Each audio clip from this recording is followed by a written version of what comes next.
Good to see everyone. Hello, Josephine. Hello, Lainey. Good to see you. Hope you are well. I've got the link at the top there if anyone wants to join me today. You're more than welcome. So, we've got lots of things, I suppose, we can talk about today. So, who wants to kick it off?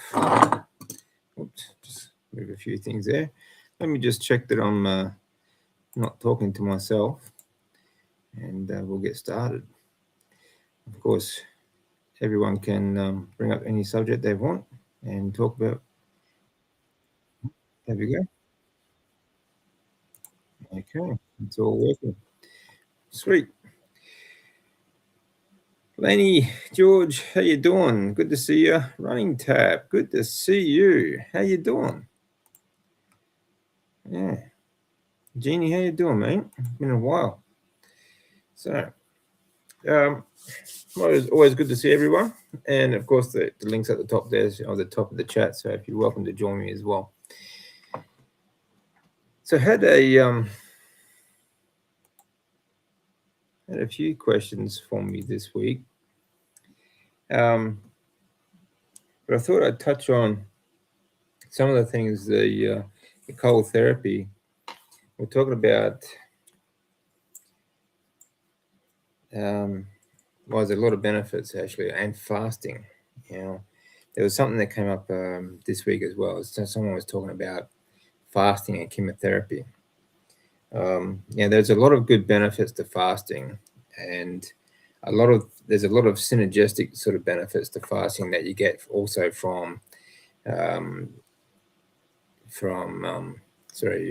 breathwork and cold therapy. But there were studies done. I mean, there's actually quite a few studies done on the effects of fasting and chemotherapy while going through treatments. There was an article written about this actually in Russia about several years ago now. But some of these studies linked that the longevity of chemotherapy patients was enhanced by, they did 3 different groups of fasting before, during, and after chemotherapy.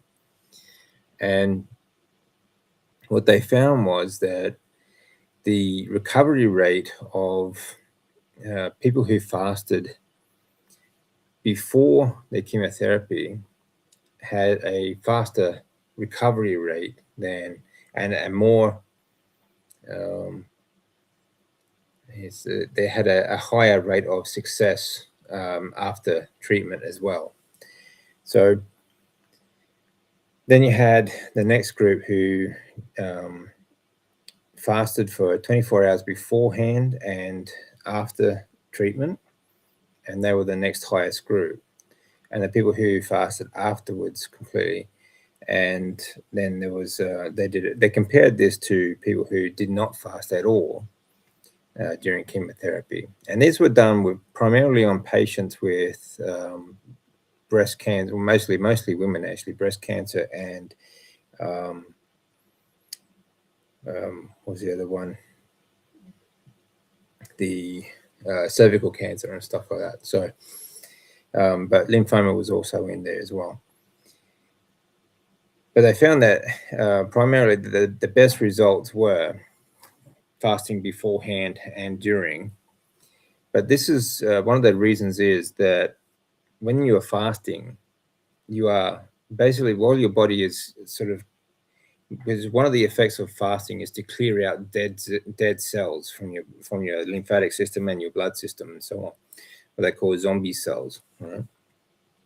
But while your body is doing that, it is pretty much protecting, or sort of, locking away and protecting the healthy cells, or and I think that while you're doing this, the production of new healthy cells, like from brain adipose tissue and so on, may actually be reduced, but you are also protecting the healthy cells while you are getting rid of these dead cells, and that in itself protects those healthy cells from the chemotherapy. And this is what they've found in their research, okay, during these studies, that while they are fasting, they are indeed protecting the healthy cells from the chemotherapy or the radiation, because chemotherapy is non-discriminate. It doesn't just kill cancer cells. It doesn't just attack it actually doesn't kill any of the cells. What it actually does, yeah, it sort of just, it attacks every cell. And so this is why fasting is so beneficial, because it will protect or it goes a long way to protecting the healthy cells while it's attacking all these other dead cells, or zombie cells, I should say. But the chemotherapy itself doesn't actually kill cancer cells either. It pretty much just chops them off at ground level. Like I've used this comparison before. When you cut a tree down and you cut it at ground level, you still have the root system there, you know. So this is the thing about chemotherapy. Like there was a 2004 study, like done over several years, but it showed that chemotherapy efficacy in Australia and in America was, in America it was 2.1%, in Australia is 2.4% by comparison. But that's a very low efficacy rate, right? This is why this is why some of these other modalities, if you're going through chemotherapy or radiation, I think the best choice or the best chance, or giving yourself the best chance to not only survive the chemotherapy but also the cancer, because, like I said, the chemotherapy doesn't actually kill the cancer cells. It doesn't kill them at all. All that, like I said, it just cuts the tree off at the ground level, and the roots are still there. So you still have those cancer cells, and that's why so many people go through recurrence of after their treatment, because after their treatment's finished, they go into a certain remission period, and there's quite a high percentage of people that actually will get the cancer come back because it doesn't kill those cells. Those roots are still there. So this is why fasting is so important, because it will not only protect those healthy cells from the chemotherapy and the radiation, but it will also help your body clear out the dead zombie cells and so on. And again, that's another reason why cold therapy and breath work and anything that's going to stimulate your lymphatic system while you're going through this sort of thing is going to be very beneficial. It's going to help you clear out those dead cells a lot faster, okay, and boost your recovery and so on, and hormone production and blood cell production and so on, and of course stimulate the growth and release of brand new healthy stem cells and mitochondria in your brown adipose tissue and your bone marrow.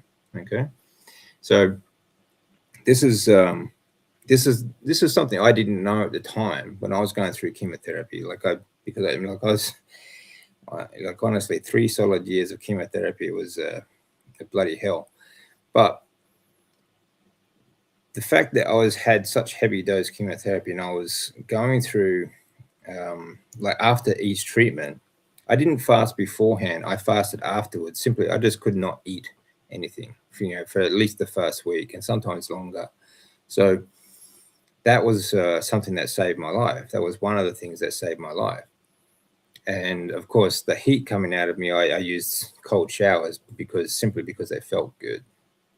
I didn't realize how good it was for me at the time, but obviously it made me a lot stronger and healthier coming out of it. So, of course, I didn't realize about the breath work until much later. But so these are why things that, this is another very important reason why fasting is so beneficial.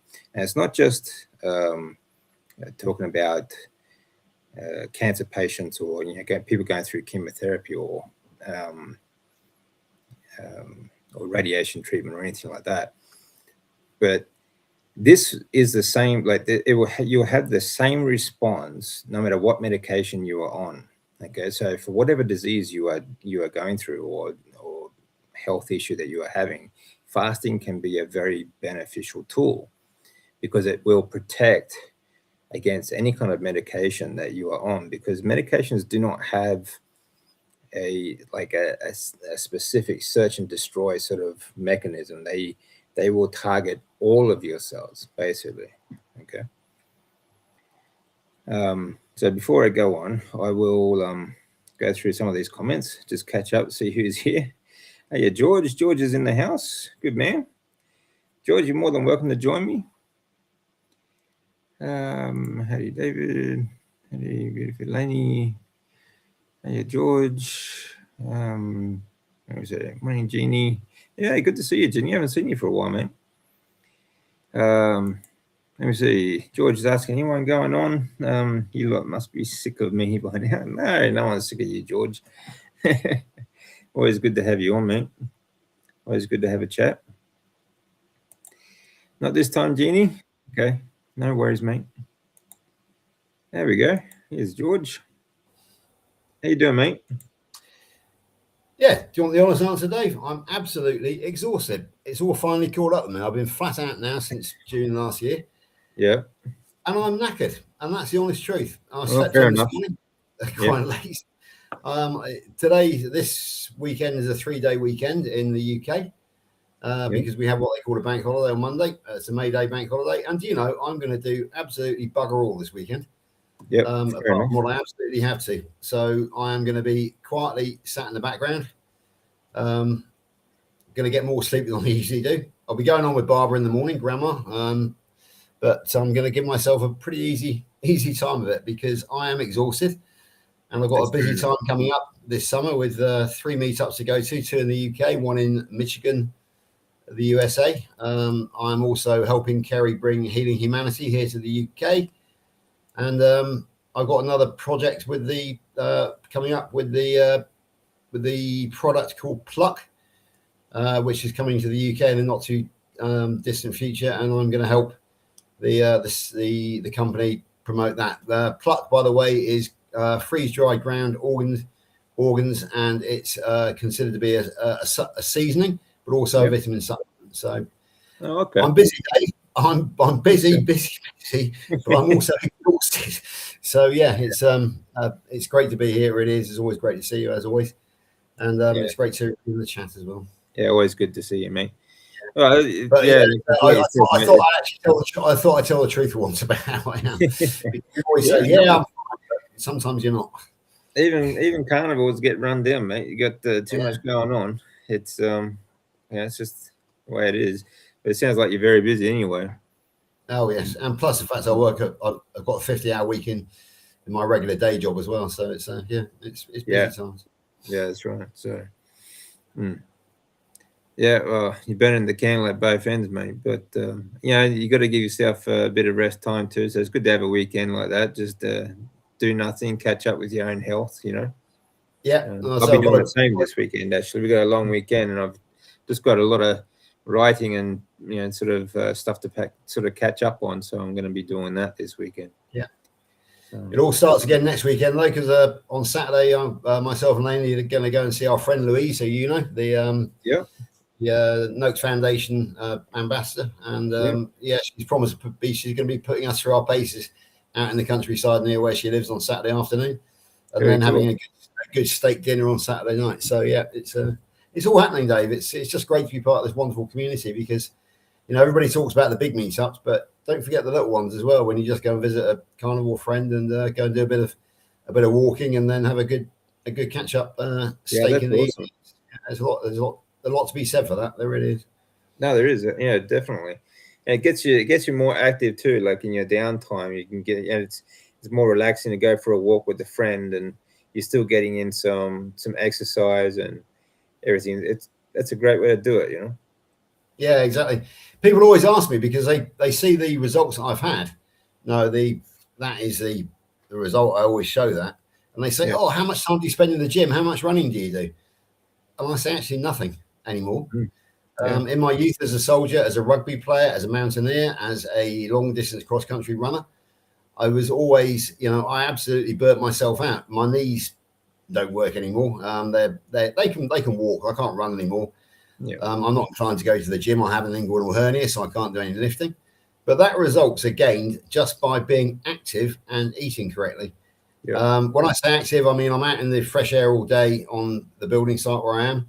I'm constantly on the move, opening gates, closing gates. They call incidental exercise, isn't it? It's just working and living your life, and that's actually more effective than just being like going to the gym for an hour a day, sort of thing. Yeah, exactly. So people, I think, it's my personal opinion that people get too wrapped up with doing either cardiovascular exercise, HIIT, heavy lifting. Well, that's the thing too. I think I'm living proof that you don't necessarily need that.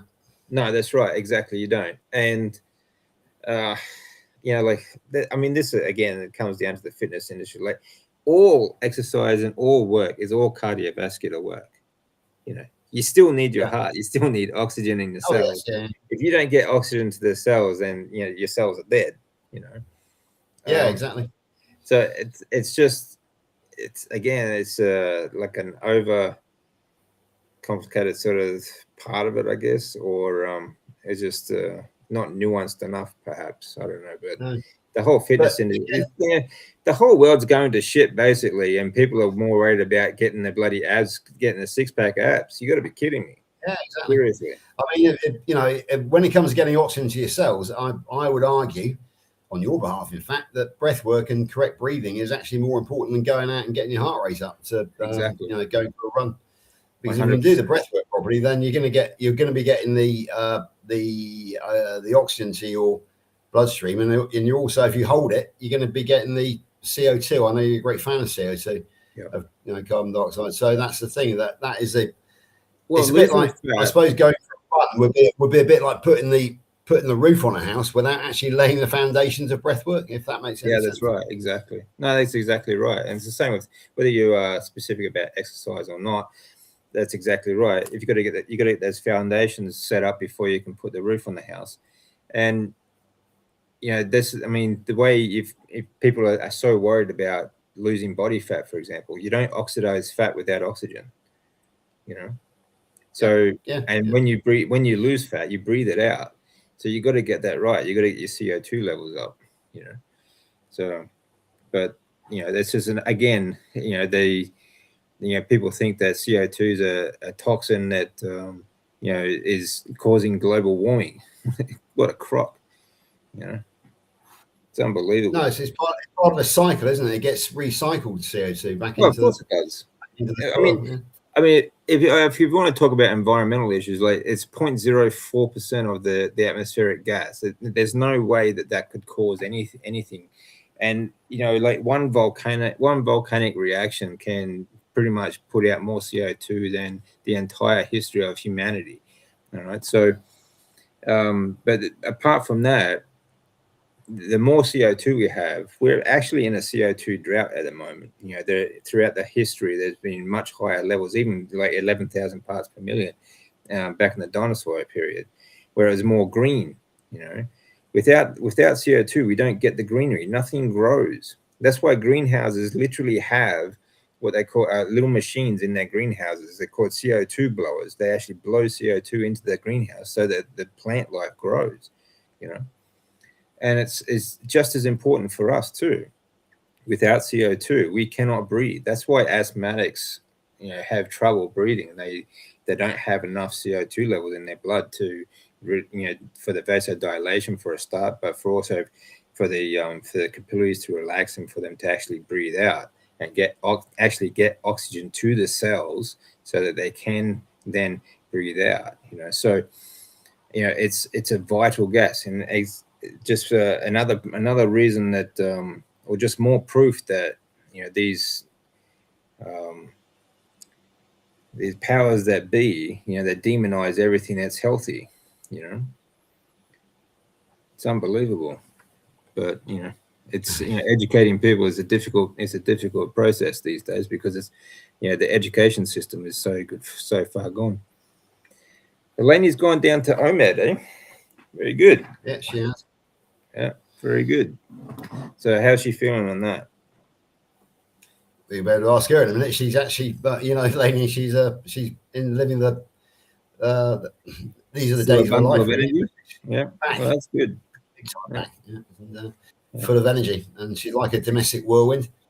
And the house is looking very different now because she can't stay away from those paintbrushes, basically. That's good. That's good. It's good to see she's got so much energy, man. She kicks me. She kicks me out of the house in the morning. I go and do 11 hours on site, earn the money, and I come back and find that it's all been spent on decorating. So but it's looking very good. Fair enough. Fair enough. Yeah, that's what it's all about. Keeping the house nice. Yeah, that's good. Yeah, there she is. How you doing, Lainey? I'm good. I'm good. Excellent. Sit down. Good to see. Oh, I've got a brand new office chair on wheels. It means I don't have to get up and move out of the way anymore. Well, it's not brand new; it's second hand, but it's very good. Yeah. Morning. How you doing, man? I'm good. I'm good. How's your week? Good. Yeah, Excellent. I've been gardening and I've been painting and been doing everything. Yeah, spending the money. Yeah. The bank is looking a bit sad. I've been told off. It's not told off. We just worked out. We just worked out we can't spend any money in between now and next Thursday. But, No, fair enough. Well, the car's been in as well, and had a lot of work on it. It's back in now, finishing off. So cars are expensive, but you need them to get to work. That's the problem. Yeah, they're sort of necessary evil, aren't they? They suck a lot of money out of you. Mm. Yeah, and I've got a thing about going to concerts at the minute, so I've bought loads of concert tickets, and we're going to stay in a hotel next weekend with Louise. So I've paid for that as well. So it's not it's us spending, not just me. Not just me. Fair enough. Yeah. Well, you're gonna saying get about as much as you can out of life. Yeah, the chemo. Mine actually had to be stopped because it wasn't doing anything anymore. Yeah. Because you'd have chemo, and then get that's right. scanned. I mean, that's what led to my problem too. Is like 3 years of it, and it didn't. It just wasn't working. It just kept growing. So So they stopped took me straight into surgery instead. Yeah. So I was talking to a cancer lady this morning actually on one of the sites I'm on, and hers had stopped and she was scared. And I said mine stopped as well because it wasn't working anymore. It wasn't shrinking anything or doing anything. So they took me straight to surgery. Yeah. Well, at least you could go to surgery anyway. That's the one good option. So there are many cancers that you can't, like mine, you can't. There was no surgery that would fix that. But that's the problem with chemotherapy, and they're so reliant. The medical system is so reliant on chemotherapy and radiation. Yet, like I said, like the efficacy is so low. And even when it does work, it doesn't kill the actual cell, the cancer cells. It just sort of lops it off at ground level, sort of thing. So the roots are still there, which is why so many patients have a recurrence within a few years.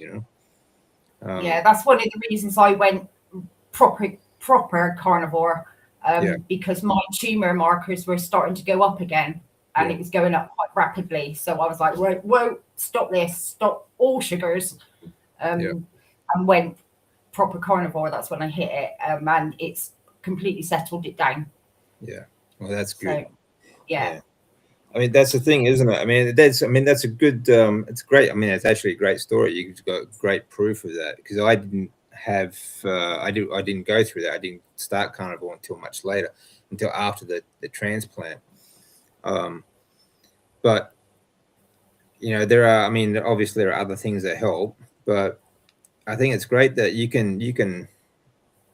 got a timeline, where you can see it wasn't working, and now you've gone carnivore and you've got it under control. I think it's brilliant. Yeah, that's great. Yeah, Lainey can actually date the time that she actually went full carnivore back to the day last summer when Carl Day of the Primal Lifestyle released a video of an interview with him and Stephanie, our great friend Stephanie, who I know you now know, Dave. Yeah.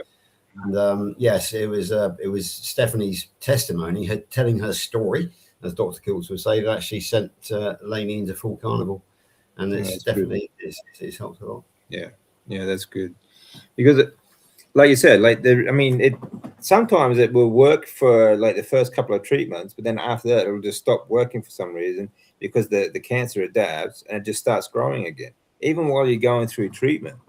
So this is the thing about chemotherapy: you're loading yourself up on these chemicals, and the bloody damn thing is not working anyway. It's just the cancer is still progressing. So yeah, that's what happened with me. It was the first 3 shrank it to about half its size. Yeah. And then on the 4th one, it didn't do anything. So they decided to give it one more hit to see whether it would do anything. And it didn't. It wouldn't shrink anymore. It wouldn't do anything. So that's when they stopped it and said, right, let's get you straight into surgery instead. Yeah. Well, at least they changed the protocol for you. Like they took notice. They noticed that it wasn't working, and they did something about it. I'm a cat tail. Sorry. That's all right. When I was going through the clinical trial, they said that there was some difference after the first one, but then after that it stopped working and my cancer just progressed and the tumor kept growing right through. But they kept going right through the 8 treatments. They didn't change it at all. And of course, by the end of that, the cancer was much worse. But of course, I was much worse off too because I had all these other side effects from the clinical trial, you know. And that's when I did the transplant. So, but at least at least they could. At least they noticed. They took notice of what was happening with you and stopped it and changed the protocol, changed the treatment. So that's good. Yeah. My clinical trial's going really well. So. Yeah, that's good. With the carnivore and the clinical trial, I'm doing really, really, really well. Yeah, just if anybody doesn't know that, it's a randomized control, a 5-year randomized control trial. Yeah. Worldwide, 4,220 participants. It's a 50-50 split between standard of care and the new drug, which is called elacestrant. It's comes from a company called Stemline Therapeutics from Lexington Avenue, New York. And it's basically, I think it's an estrogen suppressant also. It blocks the uptake of estrogen, which is, so that's the story behind it. Yeah, so it is a big RCT, 4,220 participants. Well, that's good. So fingers crossed. I mean, had Amy not got the elacestrant, she would have still been on letrozole. Just to explain that one. Well, it's great that it's working or helping. But I think the big change is your lifestyle that's making the biggest difference, though, isn't it? No, it was meeting you or letting you in. Well, thank you.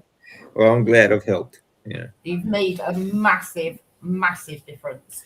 It took us 2 bloody years, didn't it, Dave? It took a while. It took a while. They never let it be said that women are not stubborn. Yeah, we've known each other now for probably about 2.5 years, Dave. And for that time, you've been advising us through me. But Lainey was keeping you at arm's length because she didn't want to know the truth. She didn't want to let you in. But she finally I can understand that. First year. I can understand that. It's scary because, I'm not a doctor, and I'm not like Chafee or anyone like that. So, I can understand that. It's a bit scary just saying, well. I'm just speaking from experience, and I have done a lot of research on this, of course, but most of it really comes from experience, and I know what it's like. So, coming out of it, and that's a tough situation to come out of. It's really hard to dig yourself out of that hole. So, but I'm glad it's helped anyway. So it's worked. It just helped. It's worked. This is where I don't like to tell people, look, this works 100% because it's, there are other factors involved, but it does. It absolutely works. This is why, even if you are going through treatments or you're have some sort of medication or anything like that, this lifestyle, not just diet, but cold therapy, breath work, getting outside, grounding, and that sort of stuff, they work, and they work very, very well. They're very effective, very simple solutions, but people don't believe it in a simple solution, Right. going on to the fasting as well, I'm scared. It's in a comment actually when I was outside just talking to you on the chat. I'm scared of fasting because I've managed to put on from the end of my main treatment, I've managed to put on a stone. 14 pounds. That's awesome. Yeah, I was 7 stone basically. I've got up to 8 stone, and I stay there. It might move a couple of pounds, and that's it. Yeah. But homeostasis, folks. Yeah, yeah, exactly. Yeah, this is it. I mean, this is your body. Unless you are, unless you are actively working towards like a certain weight goal, like trying to put on weight, sort of thing, like overeating and training and that sort of stuff. Your body will reach, if you have the right lifestyle anyway, like carnivore diet and so on, your body will reach that homeostatic sort of level where your body knows exactly what weight you should be, and it will always sort of fluctuate around that. That's what mine's doing. Yeah, I've been in that state now for the last year. It doesn't matter what I eat, what I do to change it. It fluctuates in between. I'll put it in kilos. It fluctuates in between 79 and 81 kilos. And my lowest in May last year, I was 76. But then the body decided they wanted to go back up a little bit. Got up to around the 80, and it's been there for solid now for a year. So I am in that state of homeostasis as well. Yeah, that's it, and that's our natural state. That's where we should be, I'd like to be back at 9 stone, I must admit, but it's not going to happen. So yeah, but if your body's telling you that it's happy where you are, then that is homeostasis. Yeah, that's right. So I mean, give it time too. Like when you come off the trial, you might find that you might put on some more weight as well. So just for now, your body knows what it's doing and it's reacting the way it should, and that's happy where it is. So it seems to be happy where it is. Well, the thing is, you're happy, so that tells me that your body is happy. Because if it wasn't, you wouldn't be happy. That's because I'm exactly right. Yeah, that's right. Yeah, when the body's happy, the mind's happy. So, yeah, exactly. As I said, I told you the truth this morning, DC. When people ask me how are you today, George, I always say annoyingly healthy, irritatingly happy, and it always makes them smile. So he wasn't last night though. We were playing cards last night, and I was winning. He was not happy. No. He was not happy. Well, it doesn't mean we don't get frustrated. That's very true. Especially with other people who won't bloody listen. Yes. I've kind of given up on trying to preach because people just don't want to know. That's that's right. I mean, that to me has been one of the biggest frustrations, since starting this YouTube channel, right? Which is pretty much what I've pretty much given up on that sort of stuff as well, because I mean, except for just doing these lives, they're kind of a bit of fun, but people love shiny bullshit. That's why these other channels get so big. They have these polished, beautiful videos and speak utter rubbish and utter nonsense. But they love that shit. It's easy to understand and easy to digest, and they love being reassured that they can still have their sweets and sugars and shit. Yeah. But, that's just the way people are. You will not convince them otherwise. You could talk to them till you're blue in the face. I actually did that last night, didn't I, with our friend? She's suffering with cramps. She's not carnivore in any way, but and I said she's anti-carnivore. Up your salt. I said salt on everything. Just get salt on. Oh no, I'll go to the doctors. I said, why are you going to the doctors? Just up your salt. Yeah. And she would not have it. She is going to the doctors because she keeps getting cramp. And I'm like, the only thing he will do is say the same as me probably, or give you some medication for it, which will be salt or magnesium salt supplement, something like that. End of story. Yeah. Well, I mean, depends. If she's drinking too much water or coffee or soda drinks or anything like that, that's another big cause of it. Cider. She drinks a lot of cider. Yeah, so if she drinks a lot of cider, that's going to cause it, because it's going to flush out her electrolytes anyway from that she gets from her food. Plus, I mean, breathing's another cause. So, I mean, there's a number of reasons why, but yeah, I mean, the thing is, Dave, that our friends think we're on some sort of game. It's some sort of joke. Yeah. No, both Lady and myself have been trained by Dr. Nelson and Dr. Kiltz in what I would call a high school diploma of knowing about metabolic health. Yeah. But they don't seem to regard Dr. Nelson and Dr. Kiltz as doctors because they're not down the local GP clinic talking to them. They just don't give us any credit for the medical knowledge that we have gained. I mean, it's not huge medical knowledge, but it's 100%. But it's 100% more than what they've got. Yeah, that's right. They will only trust. It's surprising how much you'll learn and how fast you'll learn when you get diagnosed with cancer, for example. Then you start learning a lot. Well, our friend, it's just been diagnosed last week. I was chatting to her. She was out last night as well, and I was chatting to her, and she's changing nothing. And I said, I've had this argument before with people. Cancer, cut your carbs in that out for God's sake. And she's having no, I'm just carrying on. If I'm going to die, and I said, you're not going to die. Yeah. If you look after yourself properly, you won't die. Exactly. Or not yet, anyway. You don't know. Everybody's going to die, but it's a question of living our best lives until we do. I said to her, it's not even carnivore. Yeah. Everybody knows that sugar feeds cancer cells. Yeah. It feeds it. It uses it. So just cut the sugar out, and she's having none of it. Everybody knows it, but a lot of people argument before. I found a young guy on Facebook. This was last year when I was still on Facebook, but we did a face-to-face meeting because I gave up like an hour and a half, and in the end it turned into an argument because he said, I have to keep doing the 40-40-20 split, like the fitness industry. So I said, well, so your goal to fight this cancer is to use the same diet that you were on before you got diagnosed. And that's basically what he was telling me. And I said, you're a fucking idiot. And that was it. Yeah. Well, look at, was it Albert Einstein who said the definition of insanity is doing the same thing over and over again and expecting a different result.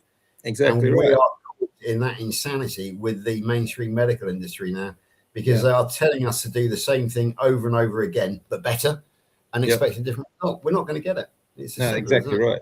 No, exactly right. And this is sorry, Dave. What they're saying is that we're doing the right thing, but we're not doing it properly. They're blaming us. Well, that's the whole foundation of calories, right? Because if we're sick, it's because we ate too much calories. It's not because there's no nutrients in the food or because the toxins in the food. It's because there's too many. We just ate too many calories, and it's just the whole thing. I mean, the whole, like, the medical industry and so on. It's and you guys know it's ridiculous, honestly. But there you go.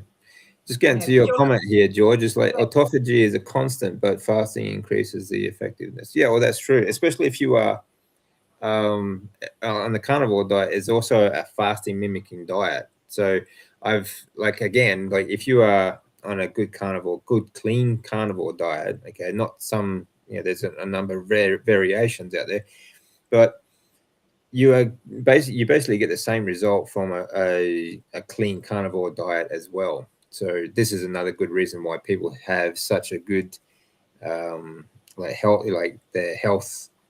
rebound, because they are getting the same benefits. Basically, you are not only regenerating healthy cells or producing new cells, but you are also helping to protect some of those healthy cells against whatever treatment you're going through. Can I use an analogy here, Dave? Yeah, my father used to work in a factory. He was the head lab rat for that factory. Yeah. And every summer there was the famous shutdown for 2 weeks when there was no more production, and the maintenance teams went into the massive cleanup and a massive repair job. So that was the equivalent of autophagy through fasting, so that the maintenance teams could get in there and really give it a deep clean and kill the zombie cells, repair the machinery. Now, during the 50 weeks of the year when the factory was running, those maintenance teams were there. They were still doing the maintenance, but it wasn't like the deep maintenance that a shutdown did. So think of fasting as a factory shutdown when the body can really get in and do the deep clean. Yep. Yeah, daily autophagy is happening daily, maintenance is happening daily, but it's working around the digestive system. Digestive system down, and the body can really kick into to overdrive, as you say, get rid of those zombie cells and do a big cleanup. Yeah, that's exactly right. It's a great analogy. And I mean, like Lenny was saying that she's a bit worried about losing weight. You don't actually lose weight from fasting. I would. Well, like you don't lose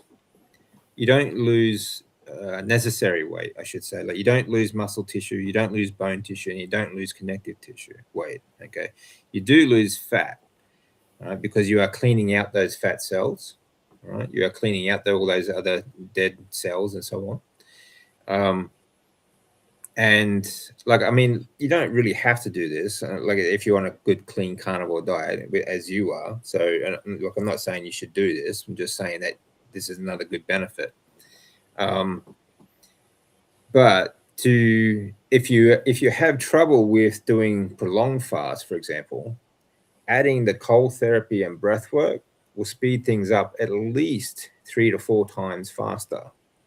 Okay, like at least, because you are stimulating the brown adipose tissue, you are stimulating the lymphatic system, you are stimulating the hormone production and the blood cell production and all that sort of stuff. So even if you did a 24-hour fast, even at like a 24-hour dry fast, for example, and did your ice bath or cold therapy or cold shower, whatever, and did breath work, say once or twice throughout the day, you not only will that speed everything up and give you just as much as a 3 to 5 day fast, but when you do breath work, I don't know if you've done this before or noticed this before, when you've done a good session of breath work, you're not hungry afterwards. You actually can prolong your fast while you are doing more breath work. So these are sort of little tricks and tips that, some people, find beneficial anyway. So certainly I have, if I'm hungry when I start breath work, I'm not hungry again until quite some time later. So it's good. Yeah. Just a 5-minute warning, Dave. I'm going to have to leave in 5 minutes, but I will leave you alone. I've got to go and get a pedicure because my feet need a bit of attention. Hard skin and that sort of thing from wearing hobnail boots all the time for work. He's going to the ladies' beauty parlour. Absolutely. I've got a fantastic pedicure, have we? yeah, absolutely. Well, believe me, I was taught this by a chap called Corporal Nigel Brandish in the parachute regiment when I first joined. Look after your feet and your feet will look after you. So I make sure I look after my feet, and it's money well spent on getting a bit of a pedicure to get rid of all the hard skin, the long nails and everything else. And my beautician, Deb, she's absolutely lovely lady. GLP-1 user was, and now maintaining through low carb. So she's the intelligent one who's done the transition from the GLP-1, which kickstarted her, into the low carb world. So we have a lot to talk about, which is nice. Yeah, I'm going to have to go, so I need to sort of cats. Okay, yeah. We're both going to go in about 5 minutes. So yeah, no worries. I'll be on chat, but I've got to do the cats and whatever you sort of their stuff out. I can guarantee that probably I'll be back before the end of it, but I'll be in chat as well. Jonathan might. Yeah, Jonathan might come on. Jonathan, where are you, mate? Come on, Jonathan. Yeah, well, that's all right. He doesn't have to. That's all good. Let me see, Lenny. Yeah, it seems like you're doing all the right things. Absolutely, that's good to see. Georgie, just being. Yeah, you better look after thyself. Yep. I look after him. Hey, Jonathan is here. Hey, Jonathan, how you doing, man? Good to see you. Yeah, we saw him in the chat. We just give him a shout out. Yep. Poor George is going to suffer next weekend. Louise can give, give as good as she gives. Yeah, Louise and myself are great friends. We can both talk. Yeah, that's good. That's good. Yeah, he thought he was going to get a bit of backup from her, and he got slaughtered by the pair of us last time we went out. You should know by now, George. Women always stick together. I know, exactly. It's unbelievable, Dave. That I've got this wonderful wife, and I've got about 5 best friends now. Well, I've got more than that, but 5 of them are other people's wives, and I kind of get nagged as much by them as I do by my own wife. It's quite remarkable. Hello.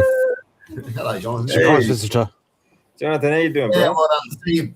All you got to do is Not call bad, upon yeah. Jonathan, and he's there. Yeah. At which point, folks, we are gonna jump off and hand over to Jonathan because we both have things to do. I will be in chat. I've got to go and see the lovely Deb and get my feet sorted out. So we're gonna say bye for now, and Lainey will be in chat, and I'll be back in chat later. No Thanks for worries, coming. Nice one. See you Enjoy later, your guys. pedicure. Good to see you. See you in a Good bit. to see you, Lenny. See you, George. It's I me. think 1 to 4 sessions, in the gym per week. Yeah, it's plenty. 2 hours total of exercise per week is optimal for the average person. Yeah, I agree.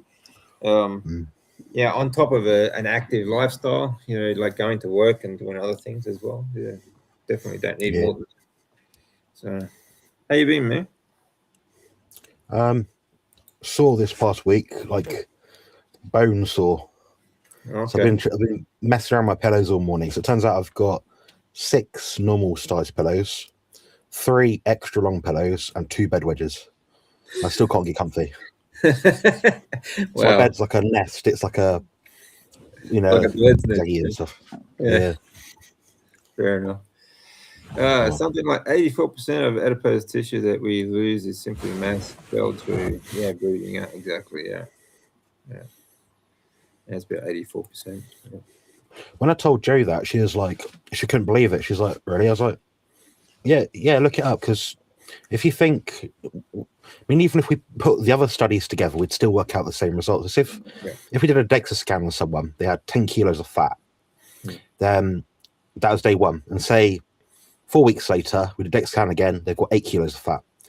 Then you actually measured each of their stool samples to work out, or urine, how much fat, how much protein, how much carbs was coming out, all this sort of stuff.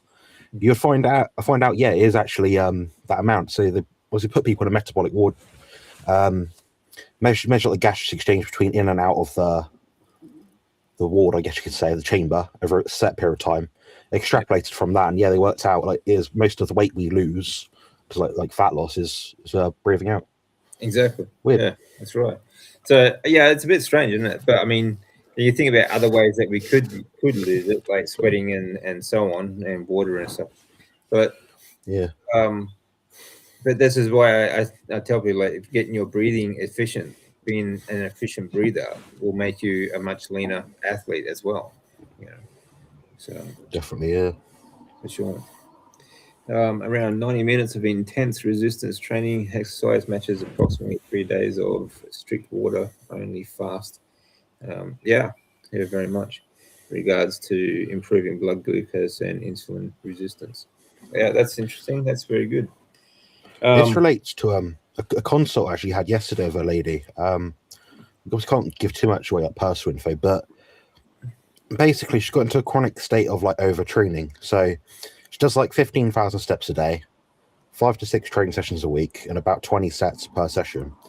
On top of that, she's like wondering, what else can I do? Like, can I do like saunas and this, that, and the other? I'm like, basically what I kind of worked out is she's had this like low point from her previous illness. She's trying to get herself out of it by finding things to do, keep her mind busy. She's got into that vicious loop, and so she's got into this sleep where she's like eating carnivore throughout the day, every single night, or very often at night time. She's like binging on like dried fruit and stuff like that. And I worked out it's just because she's overstressed. Her body's like trying to get this and saying, stop, slow down, recover, gain more body fat, eat more food, calm your tits, sort of thing. Because she's not been doing that, she's in this vicious cycle. So my challenge now is to try and find ways to create micro goals so she can do less output, and then she's more likely to stick to the diet. Because we know with people that over exercise, they don't sleep as mitochondria aren't working effectively. Oftentimes they're not actually exercising outside. There's a lot of stuff going on when you're overtraining. There's a lot of good symptoms there, like you said, like you can't sleep properly.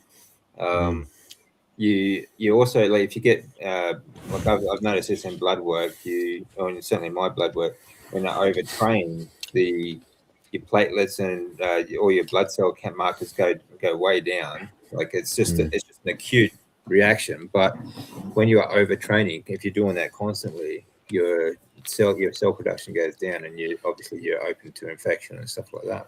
So there's a number I have different markers myself that I'm looking at. So usually it's just the electrolytes, maybe like the water balance of the body, the urea levels and CRP, obviously, and creatine kinase. Yeah. So if my CK is like thousands, I'm definitely overtrained. Whereas if it's just maybe 1,000, it's like, oh, that's just a hard training session sort of thing. So it's important to look at these things, because sometimes we can actually use these things ahead of time to interpret what we're doing a month from now. So I've got a show in about 5 weeks, 7th of June, a week before the Great British Meetup. I'm doing a blood test, I think, on Tuesday at home, like a private one. And that's going to determine how we treat the next weeks after that. So yeah, that's right. It's good to keep track of that for that very reason. Yeah.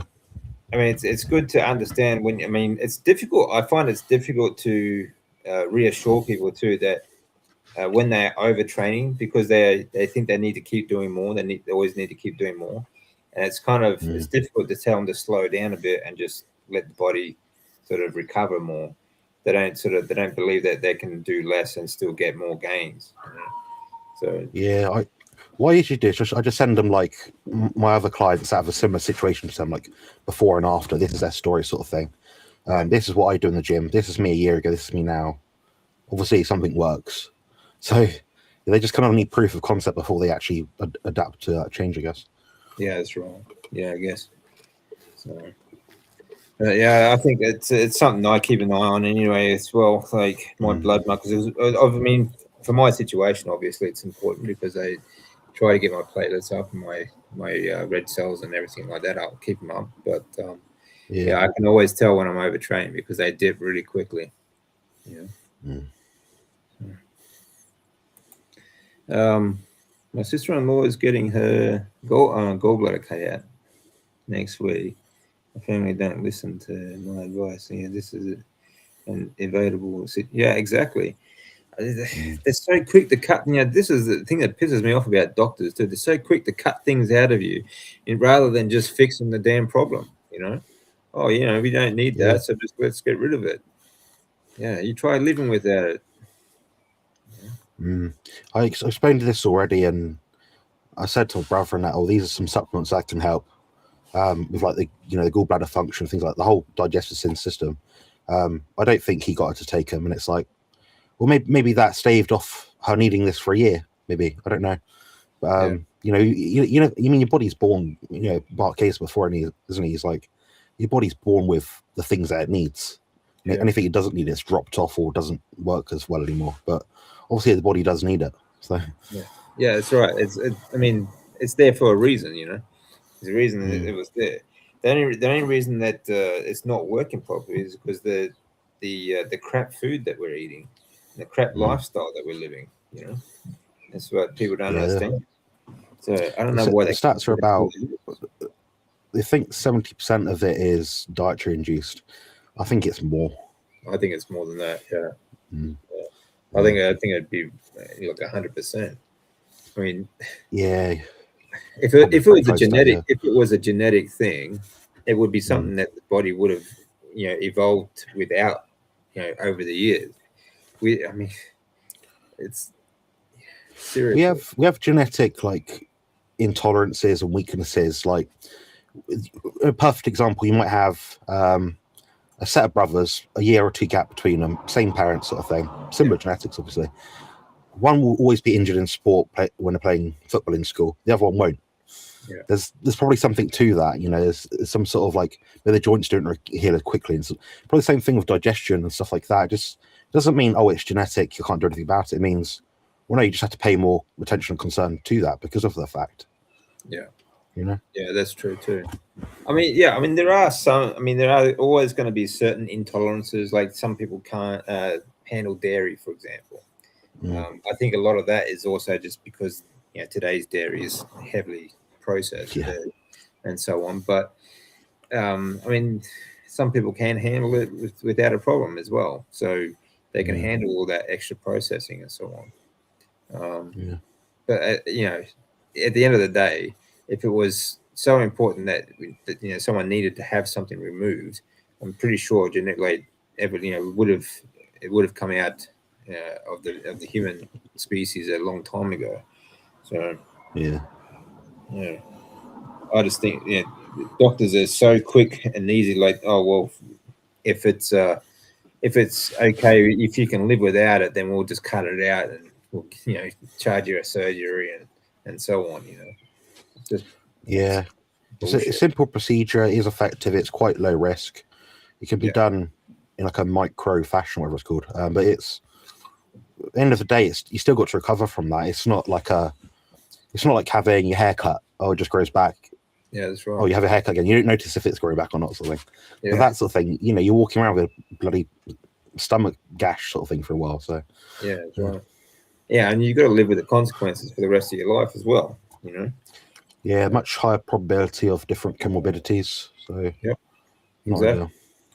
Yeah. So I was working in the racing industry, long late hours, and grabbed the takeaway meal on the way home every night. So no wonder, gallbladder exploded. Yeah, exactly. Yeah, good example there, Laney. Yeah, that's exactly the point. Like, I think 100% is diet or lifestyle related, because it just doesn't make sense that the gallbladder would just suddenly, rupture for no reason. It's just genetic. Genetics is just an answer for everything these days. It's just genetics, Oh, the whole family is obese just because it's genetics, It's just unbelievable. Yeah. I'm feeling a bit bitter at the moment about some things. Like, basically, there's this treatment centre for CRPS, which is about 2.5 hours away. So it's Bath, where I used to live where I studied at uni. It's like the best one in the country. It's meant to be. I'm like, why have I not been referred there? So I actually went through the guidelines, all the pain clinic stuff, and I'm like, I should be there. I should be at top of the list. But I've not even. I've actually been asked to wait for a pain clinic group meeting. They say, this is what we do, this is what we offer. I'm like, I've already been through this before a year ago. Yeah. So it's actually like as if they've just forgotten about me altogether, sort of thing. So I sent them an email yesterday, and hopefully I'll get back soon. But yeah, I'm a bit bitter today. Not very happy. Well, that's fair enough. I say more. I wouldn't say I'm unhappy. I'd say I'm more angry. Yeah. That kind of bit. Yeah. Yeah, I'm with you on that, mate. Like, I was so many times going through the bloody public hospital system. They just keep putting you off. Like, go in for an operation, then they find something, they'll come up and they say, "Oh no, sorry, you'll have to send you home." That really that pissed me off. Something fierce. That stuff. Yeah. It's crazy. Are we getting more sun and fresh air? I'm building a garden for veggies to spread, and so my daughter stops wasting duck food. Okay, yeah, it doesn't last maybe 3 days and it's off. Yeah, fair enough, Jason. Yeah. I'm actually expecting some chicks at the moment. I've got a chicken. I've got a chicken nesting on several eggs at the moment, so I'm waiting for them. Hopefully, they'll be hatching in the next couple of days. So, yeah, that'll be cool. That'll be nice. Rock and Coach Amy, good to see you, mate. Good to see you. Right. Jonathan happened to wake up and got this. Very good. Good to see you. Did you set a notification for this, or was it just impromptu? No, I set a notification. I set this up yesterday. So I didn't even get it. Yeah, a lot of people don't for some reason. That's I don't know. weird. I usually do get it. It will say on my YouTube thing, doing a live stream in like 12 hours. This didn't even come up. It's only because I happened to be on YouTube 15 minutes in. So yeah. Well, that's annoying. Yeah. I think it's 5 a.m. Oh, up early. Yeah, that's good. Yeah. It's always good to get a good start on the day. Beat the sun, I always say. Yeah. Yeah. The days here are long at the moment. It's not getting dark till like 9, half 9. Oh wow. Really throwing me off. Like I've got blinds on that side. Go on a slanted roof, and it's just annoying of having to wait until the very last bit of the day when I'm shattered to like close them, because they're really awkward to get to. So. Yeah, it's difficult to sort of get to sleep when it's light so late. But it's getting dark really early here. Like 4:30, it's starting to get dark. Yeah, that's a bit annoying. You sort of lose a bit of the sun. Oh well, it's just this way seasons go, I guess. Yeah, it's almost like the Earth's been doing it for a little bit, and it's got quite good at it. Yeah, I think so. Just have to put up with that, I guess. Not much we can do to change that, unless or maybe pay more taxes. Maybe they can extend the day a bit. What, a bit more cloud seeding or whatever. Yeah. We've been nuked with it recently. Like, we've got one airport which is like 5 miles away, and that's the nearest one for like 40 miles. The whole sky the other day was like completely cross-hatched, everything. But there aren't that many planes that take off in one day, and it's like, how does that make sense? It doesn't, doesn't compute. So no. Yeah, they're always full of it. George has finally got his hernia appointment. Oh, good. Very good. Hopefully it won't take too long. They'll be able to do something about it. That's good, man. Mine's going to be around November this year. Hey? What's that? My hernia op's going to be around November, I think. Oh, okay. Yeah. Yeah. Has it been giving you much trouble? Yeah, it's hard to sort of sit upright. Like, I can't really, like, from where I am now, I can't just get up, sort of thing. It's like roll over, get on my knees, stand up. So it's a bit of a job, isn't it?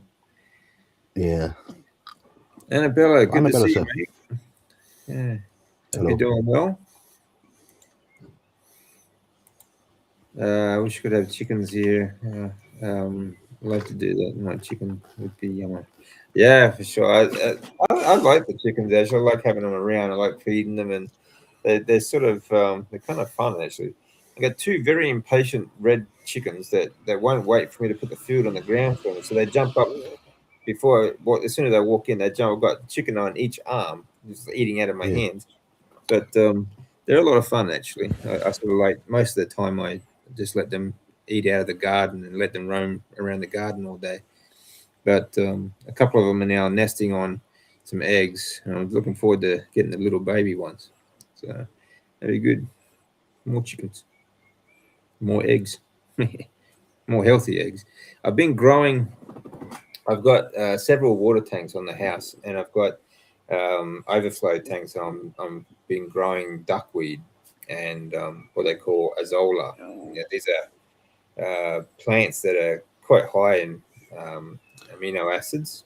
So once that started sort of producing enough that I can feed, harvest it, I'll be using that to feed the chickens.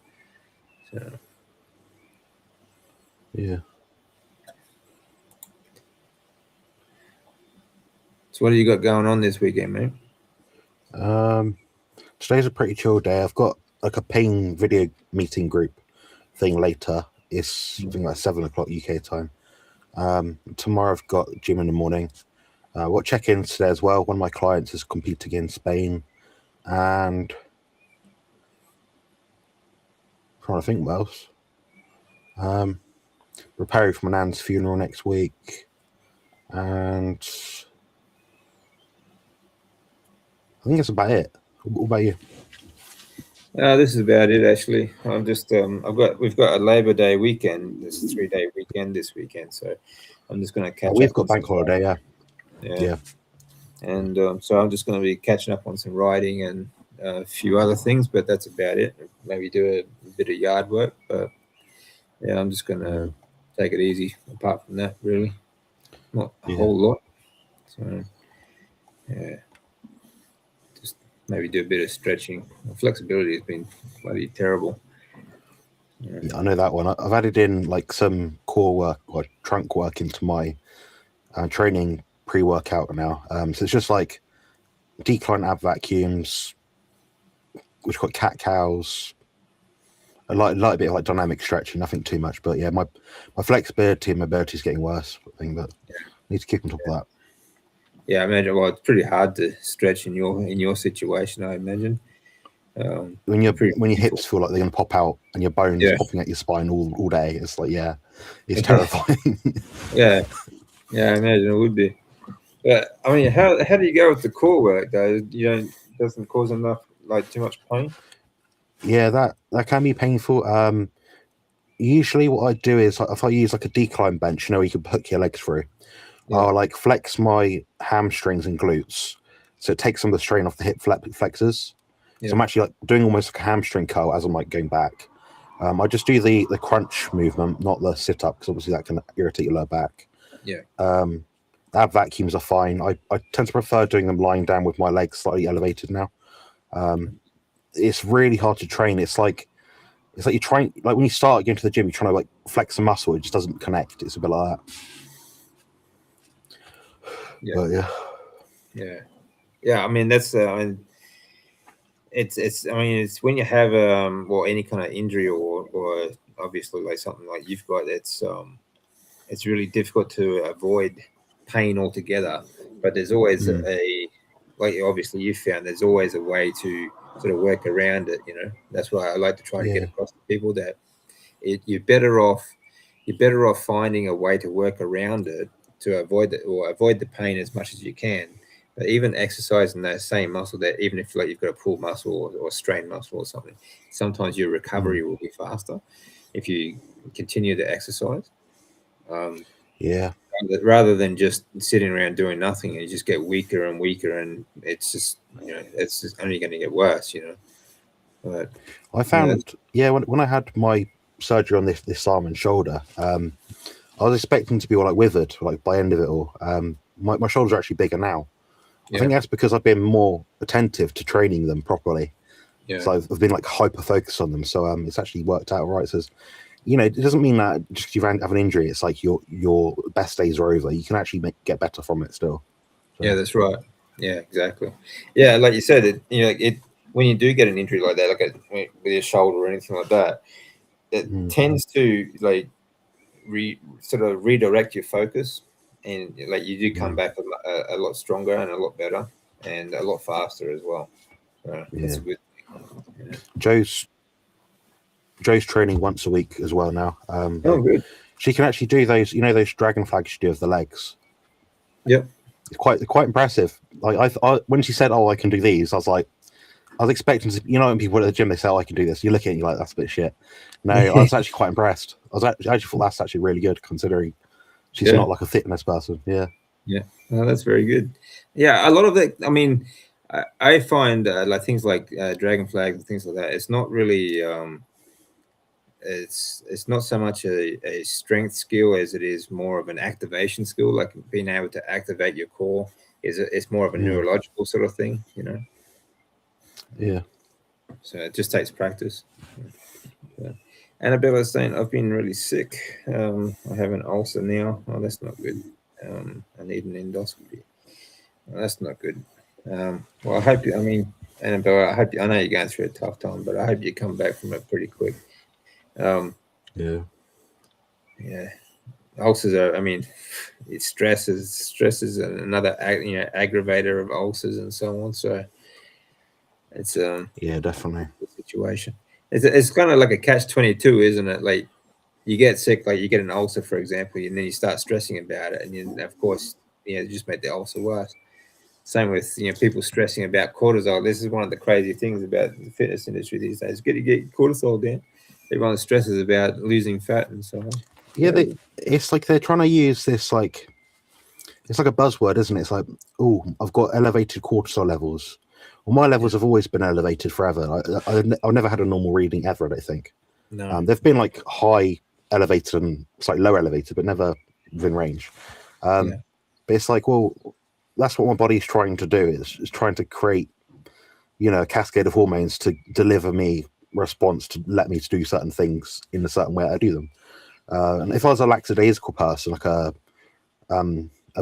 B-type personality, daydreamer sort of person, I probably wouldn't be here now at all. I'd probably be just lazy and just not focused. So probably for me, it's actually helpful. Yeah. People don't focus on how they feel as well. Like Stephen's always saying about, I'm a blood work sort of specialist, but at the same time, how do you feel ultimately? Because if you feel great and you're looking for this one number in your blood test, it's like looking at cholesterol and saying, oh, I've lost 100 pounds. Everything's perfect, but there's one marker. No glucose elevations. Yeah, it's crazy. Yeah, that's what I was like. They're literally stressed about trying to get their cortisol down. It's like it's crazy. Stephen wanted me to make a video about it. I'm like, to be honest, I think he's covered it well enough that I don't. I think so. Yeah, I agree. Like my cortisol levels for a long time. You know, my cortisol level has been quite elevated. When you go through the stuff that we've been through, there's at least there'll be problems. You know, it's not something I'm really going to worry about it. So screw it. Psychosomatic effects very strong as well. Once you right. could be completely fine. You take a blood test, you look for a problem, you find it, then you're stressed out. Yeah, exactly. Yeah. My little possum is doing okay, Annabella. I haven't seen him for a couple of days, but I'm sure he's doing all right. We've had a lot of kangaroos around here recently. They've even come right up to the door. So they're everywhere at the moment. We've got a family of, I think today there was like almost 20 of them there. So and some big ones. Just big rabbits, basically. Yeah, not good, Annabelle. Yeah, hope you get better quickly. Yeah. It won't be the same without George's Henry the Honey. Yeah, saying good morning to me every morning. Well, I'm sure George will appreciate it, Laney.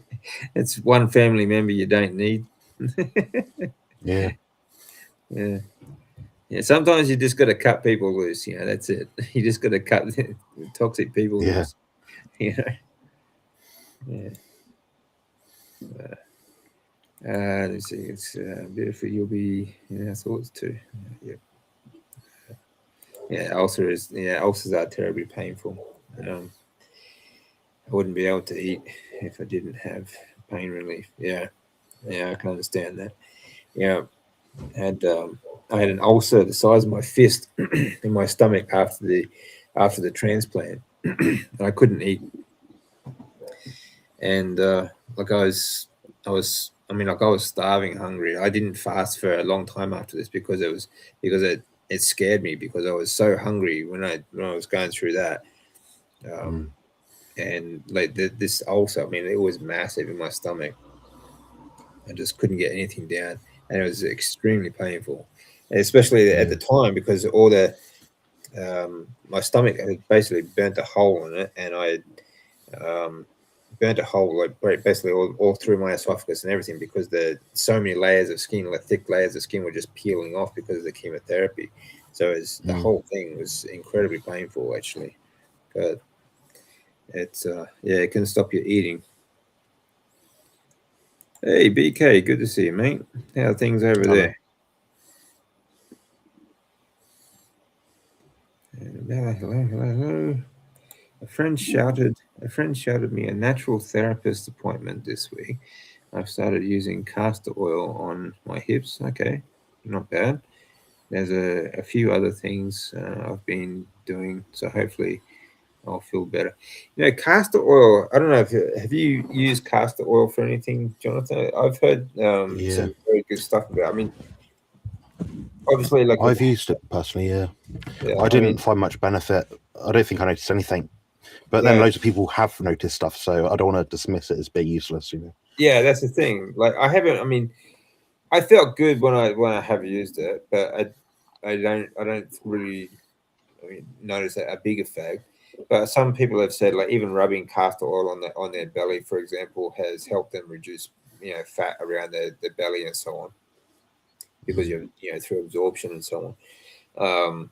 Obviously eating castor oil is going to be good for you because it's good fat. But I mean, it wouldn't hurt, obviously. So no. I didn't give anything. I don't think so. Yeah.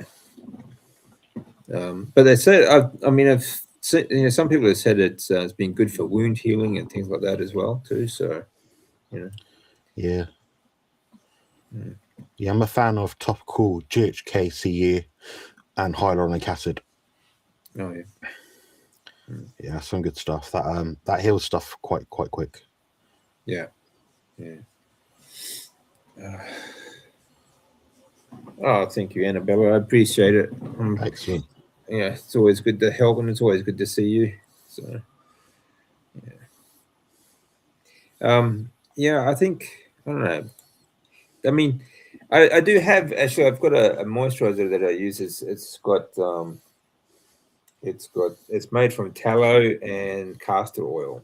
Actually, I find that very good for the skin. Actually, very rejuvenating for the skin. actually upon. It's quite good.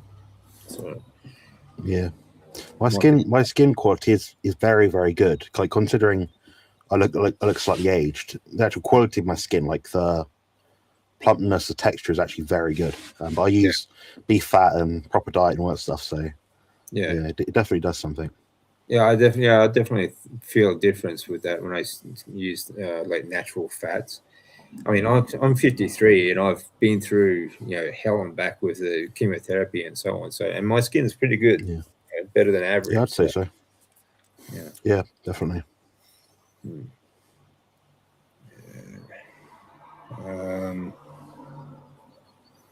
Yeah, it's from the painkillers. Yeah, I found I can relate. It's painful, Yeah, I've had gastroenteritis twice, HSV once that I caught, and glandular fever twice, so mononucleosis. Yeah. And a lot of that stemmed from using painkillers, like 4 codeine a day for about 4 years straight. So 4 lots of 30 milligrams a day for about 4 years straight. Wow. Yeah, that's heavy dose. Yeah. Yeah, it's strong. Now I'm having to use it now because I can't tolerate a lot of the other drugs and they knock me out too much. For me, I like to feel human when I take these painkillers, and a lot of them, they wipe you out. So people are like, "Oh, take this." I'm like, I don't. Yeah. I want to have energy to do stuff. I don't want to be in 10% less pain, but have 50% less energy. It's not a trade-off that I'm willing to take. No, exactly right. Yeah, that's the thing. Like when it doesn't matter what medications you're on, you get that medication sort of brain fog, and you get. I mean, like when I was on some codeine painkillers throughout the trial and stuff, that wiped me out. Something I would just sleep all day. It's just. But I did find that it was very useful for colds and flus. Like it knocked it out in a couple of days. But it's not something you'd want to take, day in, day out. It's too heavy for that. I could not stay awake, honestly. I'd be wiped out for sure. And I was saying that ulcers from these, steroid-based anti-inflammatory. Yeah, they're the last thing I've got. Like in my head, obviously, I've worked out like the best course of action to take on like a pain for a day, and they're right at the bottom of the list. Is in like when all else goes to hell. That's the last thing I'd take. But if I have to take them, I will. But I really don't like taking them. Yeah, you feel it when you take them. Like my stomach's sore. Yeah, exactly. Yeah, for sure. Yeah, it really tears you up. Yeah. Doctors don't want to give you pain management. Yeah, looking back on things, I was a ticking bomb with those drugs. Yeah, exactly. Yeah, yeah. I mean, they don't even want to give you anything with codeine in them now. But I think that's more because of the COVID bullshit too. So, because it's like I said, I found it very effective against cold and flus. Cat has jumped into my chest freezer. Oh, damn. I had it open, getting some ice out. Gonna find it cold in there. Want to get out of there quick. Yeah. One BK. Yeah. Cars are so silly. Cats. Maybe. Oh, cats. Oh, yeah. So that's better. Yeah, I think cats. That makes more sense. Cars are pretty good. Who needs the wheel nowadays? Sorry, we don't need the wheel. We'll just get a square. Put squares and everything. More efficient. Yeah. Well, in some parts of the world, they still don't have the wheel. There's still that. They're still at like bloody hexagon. They haven't got worked out the round bit yet. They haven't smoothed out those rough edges yet. No. I did a CT scan. They wondered if I had gallstones. Okay, I was worried because I knew to do super fat. Yeah, I do super high fat. I remember Dr. Anthony saying low fat diets cause gallstones. Yeah, that's true. I don't have gallstones. Oh, good, excellent. Yeah, and like we were just talking about that before, actually. Because Jonathan's was it sister-in-law? Was it sister-in-law? Yeah. She's having the gallbladder removed. Doctors are very quick to cut things out and give you medications, but they don't want to look at the root cause of what's causing the problem. Yeah. I need to do castor oil packs. I've not done that yet. Yeah, I'll give it a try. See how it goes. Yeah. Makes your skin nice too. Yeah, it does. It does make. I think the castor oil is very good for your skin. I think all like natural fats like that are very good for our skin actually, and I mean, especially if you have dry skin like through winter and so on. So I think it's very useful. Oh, thank you, Annabella. We all love you too. Yeah. I need to use magnesium spray as well. Oh yeah, that helps. There's magnesium cream you can get. Actually, it's quite good. I prefer the cream as well. Yeah, The cream seems to absorb a bit better. I found the magnesium spray can leave like a residue too easily, which stings your skin. Yeah. I find the cream because it's also more direct too, so you can sort of rub it in the right area, and because it's thicker as well, it lasts longer and just slowly absorbs in through the skin, so it's good. I find that the magnesium cream is very useful actually, especially for recovery or muscle injury or anything like that. It just helps. It's good. Yeah, gallbladder problems are so painful. Yeah. I would have rather given both the triplets all in the same push than go through gallbladder pain ever again. Fair enough. Yeah, that kind of look very, very special. Yeah, it is. It's a great community. It really is. So, yeah, tallow on the skin is great, Laney. That's good. This is another thing too. Is it's because we absorb stuff through our skin so much, and that's really another good reason why you need to stay away from chemicals as much as possible, like dish soaps and stuff like that. Even shampoos and like non-tallow soaps, because of the xenoestrogen effect and so on. But using like tallow on your skin is not just for moisturizer. You're also absorbing those fatty acids from the tallow into your system. So another good way to get your fats. You don't see burnt cows either. No, that's right. You don't see it kind of makes sense mechanistically, No, exactly. Never see a sunburnt cow, do you? Can you imagine a sunburnt cow? That'd be funny. I mean, it can be funny to look at, but imagine how painful that would be. Yeah, all day and night outside. So, yeah, mind you, they got leather skin, so that might help. Yeah. Yeah, glandular fever sucks. I've had that a lot in the past. Yeah, it just sucks being sick. Doesn't it? It doesn't matter what the problem is. It just sucks being sick. Honestly, I'm finding it hard to pack. Yeah, it's so challenging. Yeah, it'd be very difficult, especially eating that much pain all the time as well. Trying to pack boxes and so on. And do you have someone to help you? Do you have like family members? Someone's running. Yeah. I have my care assistant comes around usually on a Thursday for like 2 hours in the morning.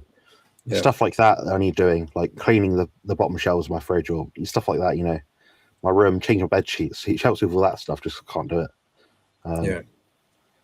If you can find, it'd be nice if she gets to a point where she could afford someone to help with the odds and ends sort of bits around the house. Yeah, that's right.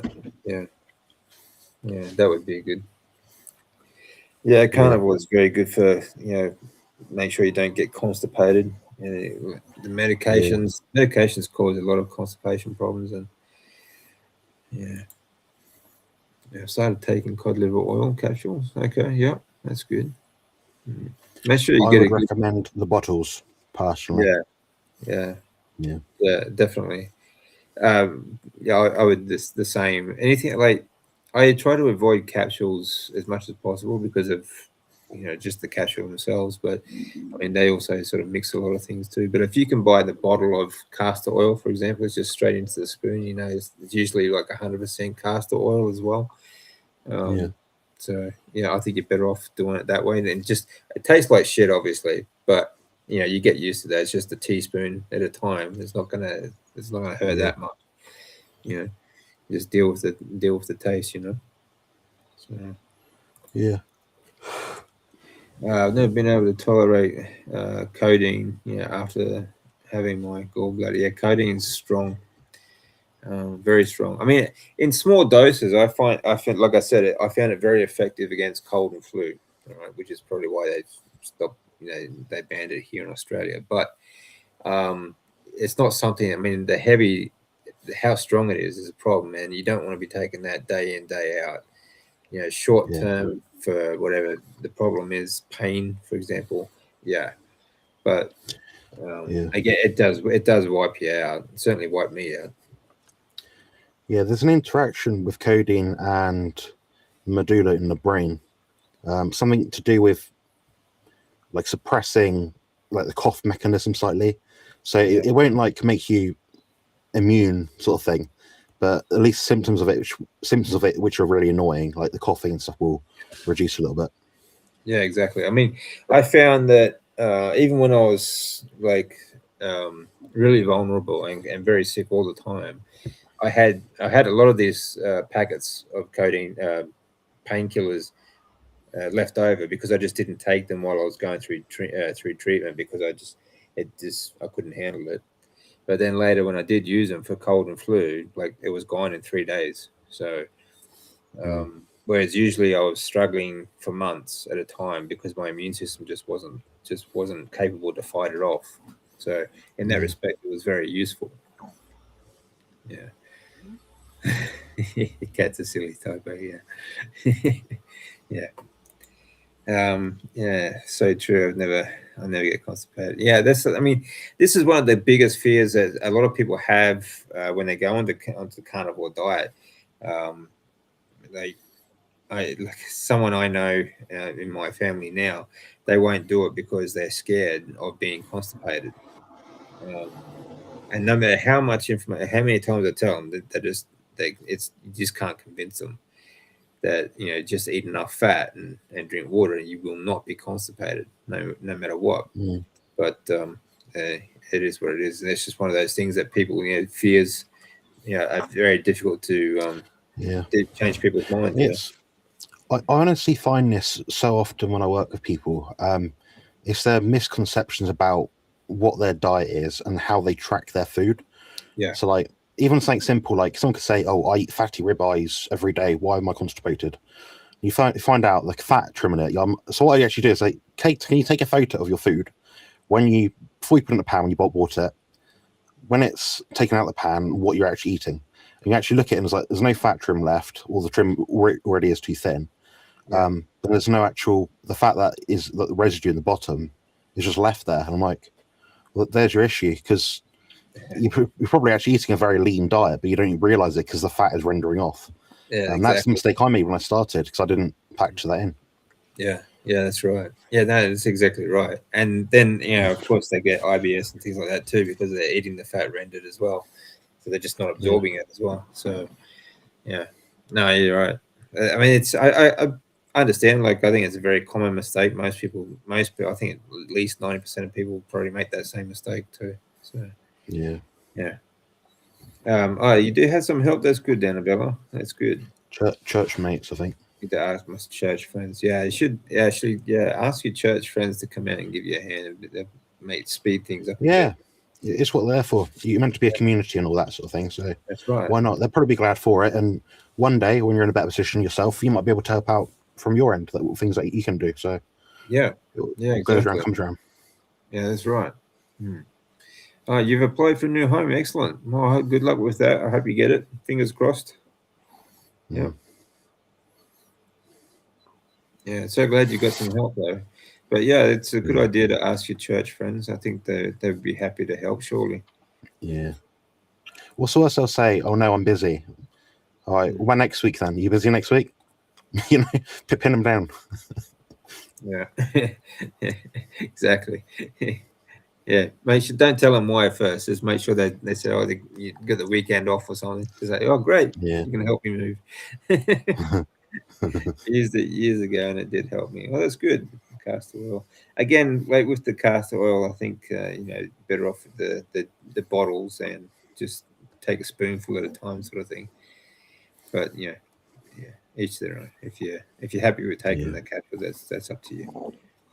My dad gave us cod liver oil, capsules as teenagers, and we had if we had pimples. Yeah, that's a good thing. Yeah, I've seen people clear up acne with cod liver oil and castor oil and things like that. So yeah, Panadeine Forte. Yeah, that's pretty strong. They used to be high in codeine, but they've taken a lot of that out. It used to be like 30 milligram, I think it was, or 40 milligram. 40 milligram. I think mine was 40 milligram of codeine, and like that really wiped me out. But like I said, it was very effective for cold and flu though. I was coming 15. Well, if it's cocodamol, so paracetamol and codeine, it's 8 and 500. Otherwise, they come in 15 and 30 milligrams. Yeah. Okay. I think I'm having some ginger this winter. Okay. Why would you have ginger in winter? Should be like ginger hair or gingers and ginger like root. Maybe ginger root, yeah. Maybe. Why would you do that, Annabelle? Annabelle, we used to be given cod liver oil and malt plus a bit. Yeah, we used to sell that in the shop. Yeah. So Lainey and Annabelle, if you're listening, that you probably are. I managed a health food shop up in Salisbury, and we had tens of thousands of SKUs, and that was quite a common one amongst the population, like middle-aged population. So buy like malt extract and have like B vitamins and stuff in it. Apparently, I don't know, but it was very popular. Yeah. Whereas the worst constipation she's had is before carnival. Yeah, I agree. Yeah, absolutely. Yeah, you keep adding, undigestible or indigestible foods. Of course it's going to happen, isn't it? So you can't convince other people of that for some reason. I had chicken for dinner tonight with tons of butter. Nice. Yeah. Lean carnivore makes you feel oh, absolutely, yeah. And lean meat is just it makes you feel like crap, honestly. You're low on energy. I mean, that's where you're gonna get most of your energy from, isn't it? So if that's your energy source, if you're not taking that energy source, obviously you're gonna be tired and run down all the time. So of course you're gonna feel like crap.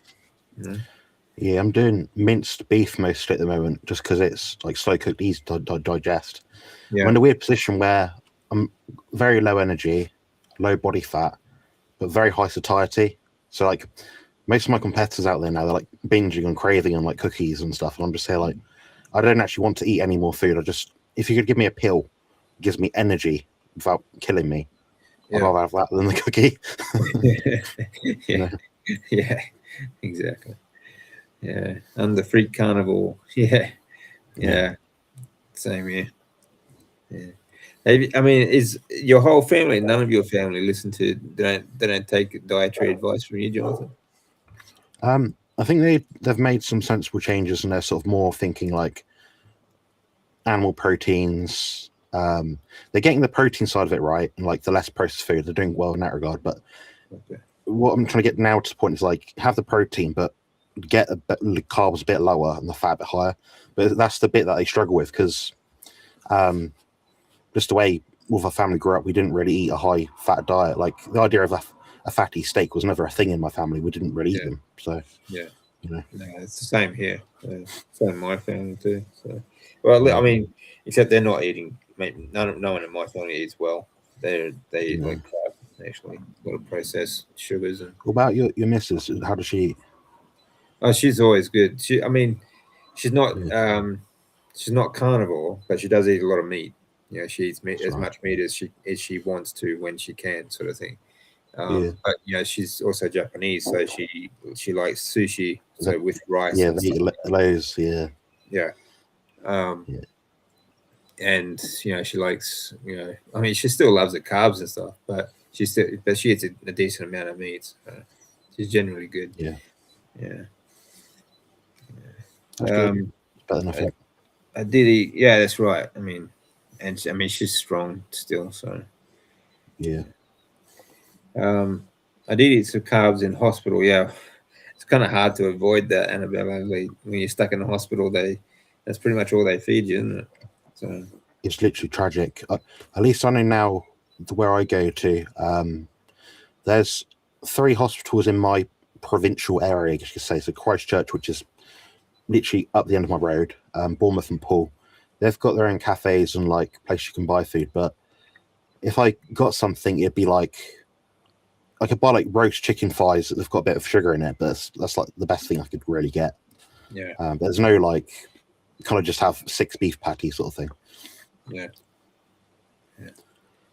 Mm. Yeah, I mean it's just difficult when you're especially when you're staying overnight or you've got a long stay in the hospital. It's difficult to get any food around. There's I mean when I was in the hospital, there was there's crap or like the hospital has their own little cafeteria area, but nothing there but crap food, like Subway and things like that. And then across the road there was a Hungry Jack's, like a Burger King. And that was about it. That's the closest thing to having meat, basically. But unless I couldn't walk or do anything to get there anyway, so I just had to rely on what my wife brought in, and she was good though. Honestly, there's literally nothing at most places. I can get a pot of cheddar cheese, like grated cheese, maybe some sticks of butter, like pats of butter, eggs, no chance. If it's meat, it'd be like meat with loads of sauce and herb stuff in it. Yeah. Like the only eggs you can get in the hospital, like here in Brisbane, is that that powdered eggs, and they mix it like a big tray. Make scrambled eggs, make it look like scrambled eggs. That stuff is just toxic waste. There's no way you get that, eat that. It's disgusting stuff. Yeah. Ginger to help winter colds and flus. Okay, fair enough. Ginger ale is quite a good mild anti-inflammatory. It's all right. It's better than turmeric, obviously. Yeah, because it's not quite as high in oxalates. You don't need as much. Yeah. So. Yeah, turmeric is. I mean, it's really bad for your kidney and for your liver. But and kidneys. Fuck. Yeah, it really clogs them up. So I mean, I went through this stage where turmeric's this great anti-cancer sort of herb and all this sort of stuff. Yeah. I tried all that shit, but honestly, suppresses IL-6 and NFK alpha and all this stuff. And it's like, but what good is suppressing all these different inflammatory markers if your guts feel like crap? You're not absorbing, right. I don't know, 80% of the iron that you take in. Yeah, that's right. It's like the amount of turmeric that you'd have to eat. You'd have to eat like a bucket of this stuff for it to actually do anything for your cancer cells anyway. So seriously, I mean, Well, I tried all these things. I mean, we all try these things, but they do nothing. Honestly, I mean, my blood markers went down I had quite a dramatic drop actually from when I started using turmeric and because I wanted to get as much of it as possible, honestly, and so I was taking 3 or 4 or sometimes 5 teaspoons a day, sort of thing, and so it just sort of worked the opposite for me. I just didn't think it was useful at all.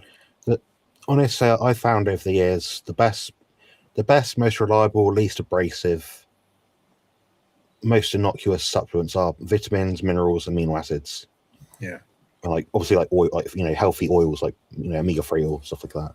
Everything else is not a natural thing we'd really consume, or if it is used, it's medicinal to get rid of something acutely. Yeah. So. Yeah, that's right. And even vitamins and minerals and things like that is you have to be careful about the quality and because I mean you could have 0.5% vitamin D, for example, in a pill, and they'll label it as vitamin D pill, like a D3 supplement sort of thing. So and it's D2 as well, and it's not D3. Yeah, it's right. It'd be D2. You can have it with food, and people don't have it with food. So that's a problem with supplements. So, and even supplements are quite high in xenoestrogens as well. It's not just medications. So, these are things you need to be careful about as well. And like, I mean, we get most of them, I mean, especially in talking about D as a hormone as well. So if you have the right lifestyle and diet, you really don't need it. So, yeah. I mean, people didn't die of a vitamin deficiency 2,000 years ago, you know. No, I supplement with D3 and K2 at the moment. That's only because my D3 levels were, the last time I checked, low normal, which is quite unusual. Yeah. So, I mean, you know, I get that. I get these things checked every 2 to 3 months anyway. So obviously, if it's too high, I'll stop taking it. But I like the idea of having the high normal level in terms of range, just because I think I'm more likely to be healthy doing that than having the low normal level, personally. Yeah. I mean, do you do much cold therapy though? Not nearly as much as I could or should. Well, that'll boost your D3 production. Yeah. I mean, you could give that a try. If you did that on a more regular basis, you'll find that like your D3 production will go right up. So. Yeah. Okay, that's interesting. Yeah. Because you are when you're in the when you are in that shiver state, you are and activate the brown adipose tissue, actually activating the light inside the mitochondria as well, and that's actually stimulates the D3 hormones all right throughout from there. So, so, I mean, it's actually I did do a Substack on that, but actually Thomas. Seafood. No, not seafood. Actually, the ice bath dude. No. The ice bath guy that I did the interview with, we're talking about cold therapy. Oh, yeah, he's got quite a good Substack on that actual a little bit more detail. So, but it's quite good. Yeah, I mean, mine's gone right up as well. Yeah, my D3 production is really good. So, it's actually one of the few that are actually quite high. So, apart from testosterone, actually, that's the one that you want high, really. Yeah. Oh, that's right. Yeah, and I mean, I did my blood test last week, and I got a high or a slightly higher or slightly elevated cholesterol, and obviously GP just sitting there and she's like, well, this is a bit high, you might be at risk of heart attack. And I'm just like, yeah, okay, whatever. Risk. Like, please show me a study which informs us on risk. Exactly. And then he starts saying, well, I mean, it actually wasn't really that high. It was actually right at 5 like total millimole, which 5.5 is the maximum.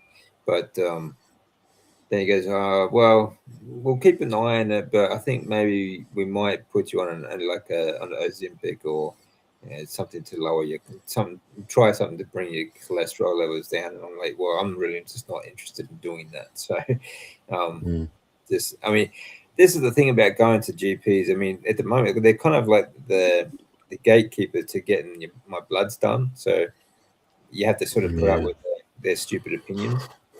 All I wanted was I just wanted the results so I could come home and check it myself, But when I'm in there and the appointments, I just look at them like, right. When did you last read up on this? Just out of interest. At that point, they're like, "Oh, fuck this! I'm not getting to fight this guy." So at that point, they just sort of leave you alone at that point. Questions, they just shut down. They don't want to answer anything at all. So same with the protein intake thing. You're like, oh, if you have too much protein, this can happen. I'm like, well, has it happened? No, but you could head in that direction. I'm like, okay, did you read the study? It was a recent one actually, but did you read the study from 2015? The meta-analysis on, I don't know, 100 different papers on protein intakes and kidney and liver function. Oh, I've read all the research. Okay, what did that conclude? Then they can't come up with the answer because they don't know. And I'm like, well, you concluded the complete opposite of what you just said. So I don't know much. They don't expect you to know anything, do they? Yeah, we obviously can't read every single study out there, but we can look at a few things and be like, wow, it's probably not right. Or I mean, even how they present the data. Like, if there's a problem in your blood test, though, then you would address it. But if you know that there is no problem in your blood test, and you've looked at every marker, and you say, okay, well, this is something I can work on. This is something that's a problem, or this is something. There's obviously nothing going on here. There's nothing to worry about. But when they start saying like, oh, this is high because of what they think is going to cause kidney problems, or it's going to cause heart disease or anything like that, it's just, it's just BS. There's what we got to look for in studies is that the authors have set out their hypothesis, their prospective plan, their pilot study on paper. Right, this is us. This is our conflicts of interest. This is what we're studying. This is what we're measuring. This is what we found out so far. Publish what we found out so far. Then obviously create the full publication after that fact when it's been adjudicated by the journal of whatever, blah, blah, blah. If they do that, you can be pretty sure they're not going to then just paint the picture of and just selectively choose what studies they do and don't put out. So a lot of the studies that are out there, I would love to know the statistics on this. There probably is one out there. But how many of them of the studies are performed and how many are published? Yeah. And what is the reason why some of them aren't published? You find a good proportion of them are because they haven't produced the outcome that would be preferred. Exactly right. Yeah, most of them that are not published, they just didn't get the answers that they wanted. And I think that the next best thing to look for in any kind of study is like who paid for it. Do you remember Bart's old epic Star Wars thing where it's like 6 minutes long of all the conflicts of interest?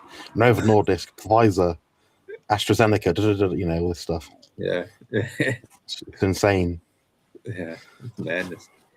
We're having a mixed meat platter today. Nice, sounds good. Lunch, duck, veal, Barnsley, lamb chops. Oh, nice. And seafood. Yeah. Nice mixed grill. Very nice. I find it surprising that women who get low iron are never recommended to eat meat if you have anemia. Yeah, I used to struggle. Yeah, actually, this is something my wife had trouble with. She was on certain medication for a while, and throughout that period, she was very much anemic and low iron levels. But doctors just kept telling her to take iron supplements, and it's when it comes to supplements, even iron supplements, a lot of these are plant-based, which are going to do absolutely nothing for you. These off-the-shelf sort of iron supplements, rather than just tell her to eat more meat. And again, it just comes down to the fact that obviously there's no incentive for doctors to get you healthy because they need you to keep coming back so they keep getting paid. There's lack of education. They have no idea what the hell they're talking about when it comes to nutrition or physiology, basically, or biochemistry. And three, they do get pretty much commission or kickback for the more medications they sort of dish out, So again, it just comes back to the fact that they have no incentive to get you healthy. They're not trained in best practice of supplementation either. No. All they're looking at is what does a supplement give in terms of like milligrams, how long do you have to take it for, and what outcome should they expect. They don't think about the potential toxicity of that during said time period. So an iron supplement shouldn't actually be a 1-a-day supplement, if anything. If you're going to prescribe it from a nutritional standpoint, it should be an every other day supplement used until the iron levels reach a certain point threshold and symptomology and other health markers improve. And if they don't, you need to look at something else. But it's almost like it's just not best practice. You have a hierarchy, don't we? Like when I speak with someone in a consultation, I'm like, I don't just say, oh, you're low on iron. Oh, have you tried taking iron supplements? I say, well, let's look at your diet first, because you want something that you can sustainably do all the time. And it's not something you have to constantly add, because a supplement is a supplement. You find out, oh, yeah, I eat a strict carnivore diet, and I take this random herbal pill that's got I don't know, 500 milligrams of turmeric in it, and it's not even a concentrated curcumin extract, which is the anti-inflammatory compound within it. And that binds to X amount of iron within the body and collates it negatively, which means your body's going to get rid of the iron that you take in through your diet anyway. You're also getting the gut disruption because of it, which causes more intestinal permeability, which then means your absorption rates of vitamins and minerals is going to be less anyway. Yeah. So it's not just a case of plugging a gap. Like Harry always says, it's a case of looking at the whole matrix of a person's life, diet, and everything, what they're doing. Because most people out there, all the videos we see online, DC, are like, oh, strict carnivore diet, that will do everything, blah, blah, blah, blah, blah. Most people I can sort of take supplements. Yeah. So it adds another layer that you have to unpeel. And sometimes when you unpeel that layer, you're quite shocked of how much is actually going on. Yeah, that's right. Yeah, it's really surprising how comfortable people are at swallowing a heap of pills. Like the first thing they go to is they go to a supplement store or health food store or anything like that. They say, I've got to get all this stuff, all these pills to be healthy and to be strong. And then it's crazy. Like we sort of brought up to think that, no one was healthy, 120 years ago. Like, it's crazy. Well, what they say? They say, well, it's because we've had modern medicine and this, that, and never. And it's like, well, when they look at these trends like meat consumption per capita, protein diet, processed food, all these graphs show all these weird and wonderful things, and some things have got better, but some things have got worse. You can't extrapolate without an individual standardized study, which looks at a lot of people from mixed backgrounds, and they're not going to pay to do that study. So, right, they get away with a lot. Yeah, the whole. They love to, because they don't believe anyone's going to check on this stuff either. But when they say that, think stupid things like, "Oh, we live longer these days," it's total horseshit. Especially depends what you mean by live. Yeah, that's right. And how long of that life are you healthy for as well? But back in the past, like if it was mostly, like generally speaking, they sort of there's a lot of things out there that would kill you back in the past. If you like here in Australia, for example, we carved this place out of nothing. There was nothing but bush and a lot of snakes and crocodiles and everything else. So there's a lot of things that can kill you. But if a child made it to adulthood, they generally lived quite a long life. And this is well before all vaccines and processed food and all this other crap that and vitamins and minerals and stuff that people keep taking today because they want to live longer and so on. People didn't have that back in the day. And you're talking about back in the day, like there were plenty of people that reached 100 years or plus. There were Native American Indians, for example. There are some stories of I think it was like Black Crow or something. He said he was like 140 years old. I'm not saying he was that, but he was damn old anyway. Look at the founding fathers of America. They were all in their 80s and 90s when they signed the Declaration of Independence and so on. So to say that we live longer now is total horseshit. We know what the diets of the Victorians were like and what it became a thing of like adding tea to everything. Like, have a nice cup of British tea. Then that became tea and sugar. That became tea, sugar, and cake and sandwiches with whatever God knows or what on it. And it's then become this feast. But the feast was tainted by, which might have been like a hog roast sort of thing, was then tainted by like adding all the extra sugary crap.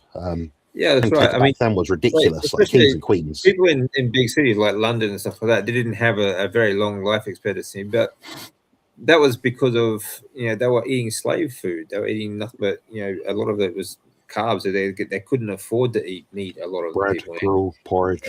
Yeah, that's right, and like cabbage soup and stuff like that. And if they were out in the country, even then, like a lot of them that's where rabbit starvation come from, because all they could eat was rabbits. It was too lean. They didn't have the fat to survive on so much. So there's a number of reasons why in the last maybe 300 years or so, that some of a lot of the population didn't live as long as they could have. But back in like hunter-gatherer times, and even like native tribes and stuff like that, they lived quite well. Except here, actually, the Aborigines have never had a very long life expectancy. But that, I mean, again, that comes down to a lot of other lifestyle things as well. They were eating each other for a while, and they kept killing each other off quite a bit. So there's a number of reasons for all that. So anyway.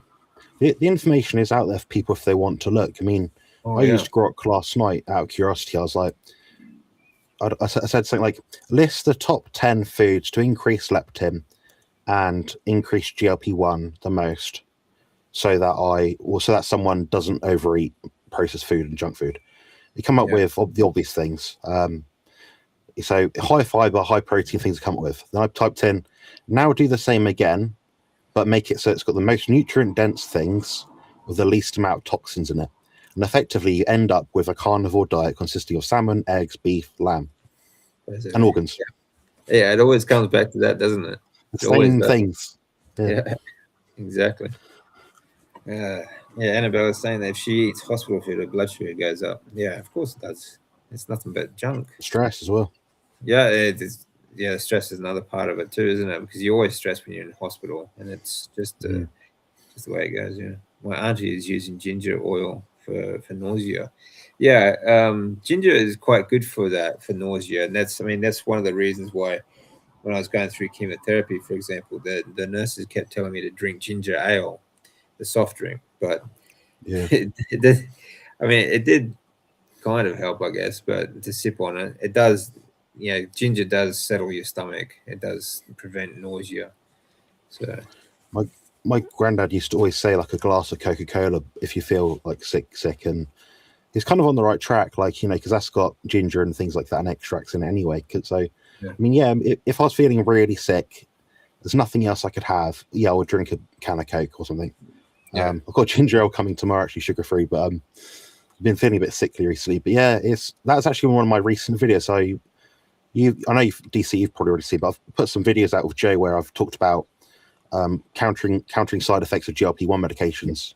Yeah. And ginger was one of the things I thought, it's a useful thing if you're feeling nauseous.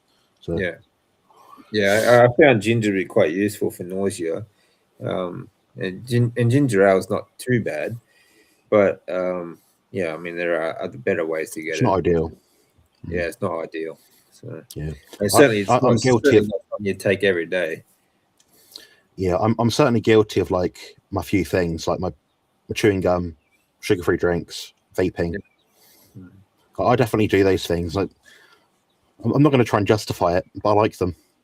Yeah, that's fair enough. I mean, you still got to have a lifestyle as well. Like, you still got to have some fun or something that you can, get some sort of pleasure out of anyway. Like, and I mean, for the most part, like, you are still mitigating any kind of risk with your diet and lifestyle. So, I couldn't eat ancestrally approved berries anyway because I can't tolerate them. So it leaves me with not much else. It's funny. I was thinking about something recently. Oh, what was it? Yes, I think I made a post somewhere, and I think I said joking, "Oh yeah, I have loads of Pepsi Max or something." Yeah. Someone's like, "Oh, you're not worried about the insulin levels?" I'm like, I've nearly got veins coming through my bum. Like, that's how lean I am. Yeah. I'm certainly not insulin resistant, because that wouldn't be achievable otherwise. Yeah. No, if I was morbidly obese, I'm going to be looking at every single lever I can pull. So yeah, exactly. Yeah, it's a very different situation from where you are to an obese person. Like, obviously, if you're trying to lose weight, for example, lose fat, then obviously you're going to be pulling different levers, and you're going to be pulling as many levers as you can. But obviously, you're health-wise, you're in great condition, and you're certainly not worried about being lean at the moment. Nah. Deb, his beautician, George's beautician, has a great GLP-1 story. Part 1, she used GLP-1 to hit her target. Went back to eating normally. She became obese again. and part 2. Let's go to part 2. Where's part 2? She's a bit slow. Part 2, George. All right. Part 2, GLP-1. She went back to GLP-1, reached her goal weight, came off GLP-1. Now is strict LCHF, looking and feeling fantastic, and she's one of us. Well, very good. Excellent. Yeah, I mean, it's a tool, and used properly like that, it can be a useful tool. Yeah. Joe was asking me last night about. She sent me this article about all these health conditions that's improving, and I was like, "Yeah, I'm not surprised. It limits the amount of times and opportunity and likelihood that you're going to eat crap food. Yeah. If you eventually get into that bit for just long enough where your habits start to change, but you have to do it to get the job done. It's no good just doing it for like 2 weeks. It's a long-term thing. You want to get to the point where you think, I'm comfortable now, I can taper off, I can reduce my dosage. Yeah. Then your body will sort of auto-regulate. But I mean, it is a internal mind game more than anything, I think. Yeah, I think so too. Yeah. Yeah, I think, I mean, same with everything it really is. And controlling things, monitoring these things as you go is a good way to stay on top of it, Yeah. Lenny is saying, I was given a sandwich, fruit jelly, and orange juice while I was having my chemo. Yeah. I mean, the food they give us while we go through chemo is just, honestly, at the time, I told my wife, like, they're definitely trying to kill us with the food. And my opinion hasn't changed. It hasn't changed at all. I'm dead set serious. I think they're trying to kill you with the food. Laney got offered more food than me when I was in hospital and my spine fused. I got offered 1 hard-boiled egg, 1 slice, 1 rectangle of bread with some spread stuff on it. Jesus. For a 6'1", at the time I was 110 kilos. Man. That's unbelievable, isn't it? After I'd fasted and not eaten for like 20 hours. Yeah. I remember I was in for a kidney operation. They told me I had to be there at 6 o'clock in the morning. Fasted, of course. And like I was lying there all day long, and the only thing they had on TV was all these damn cooking shows. I was starving, hungry. And then it gets to that evening, about 6 o'clock at night, and they told me they forgot all about me because they were doing others, I don't know, whatever crap it was. So I had to wait till the next morning at 6 a.m. It was like torture watching all these damn cooking shows. And of course, because they were expecting me to put me in for an operation, they didn't give me any food or water. So, shocking. Just shocking the care you get in public hospitals sometimes. I take D3, Jonathan. The hospital supplies them to me. That's good. Hopefully be stopping them soon as bone infusion now finished. Yeah, good to see that the bone infusion's finished there, Laney. But good. Hopefully you can stop them soon, because if you're doing regular cold therapy, you should be producing enough D3 or at least D hormones for yourself. So I'm all for it, really. I'm not. Some supplements I think are absolute waste of time. So some I think I'm more for it, and some people will be on some supplements for life to live better, but that's only because they can't change the circumstances of where they live. They can't access a cold bath. They can't, whatever reason it is. So that's fair enough. I mean, there's all kinds of problems around the world and restrictions that we have depending on where we live, and if something is going to help improve your health or lifestyle for any reason, then I mean, obviously take it. You do what you can with what you have. That's all you can do. When I was when I was on holiday, I think I'd said before, I lost 3.7 kilos, so like 10 pounds. And I was consciously trying to eat my macros as I normally would. Like, I wasn't dieting. I had the amount of food I wanted. But some of the foods weren't optimal. Like the burgers, they're probably 70% meat. Yeah. But it's like, what else am I going to do for my meal 2? Like my meal 2 had to be that. There wasn't any other option other than water. So it's better than nothing, I guess. Yeah, that's right. Yeah, like you just have to do with what you can with what you got. Yeah, Thomas Seeger, that's it. George, thanks, mate. Yeah. So, no, Annabella, sleep well. Yeah, hope you have a good sleep. Always good to get to bed early as possible, and up early. I told my GP that I ate a lot of fat and had no gallstones. She freaked out a bit about eating a high fat diet. Yeah, they all do.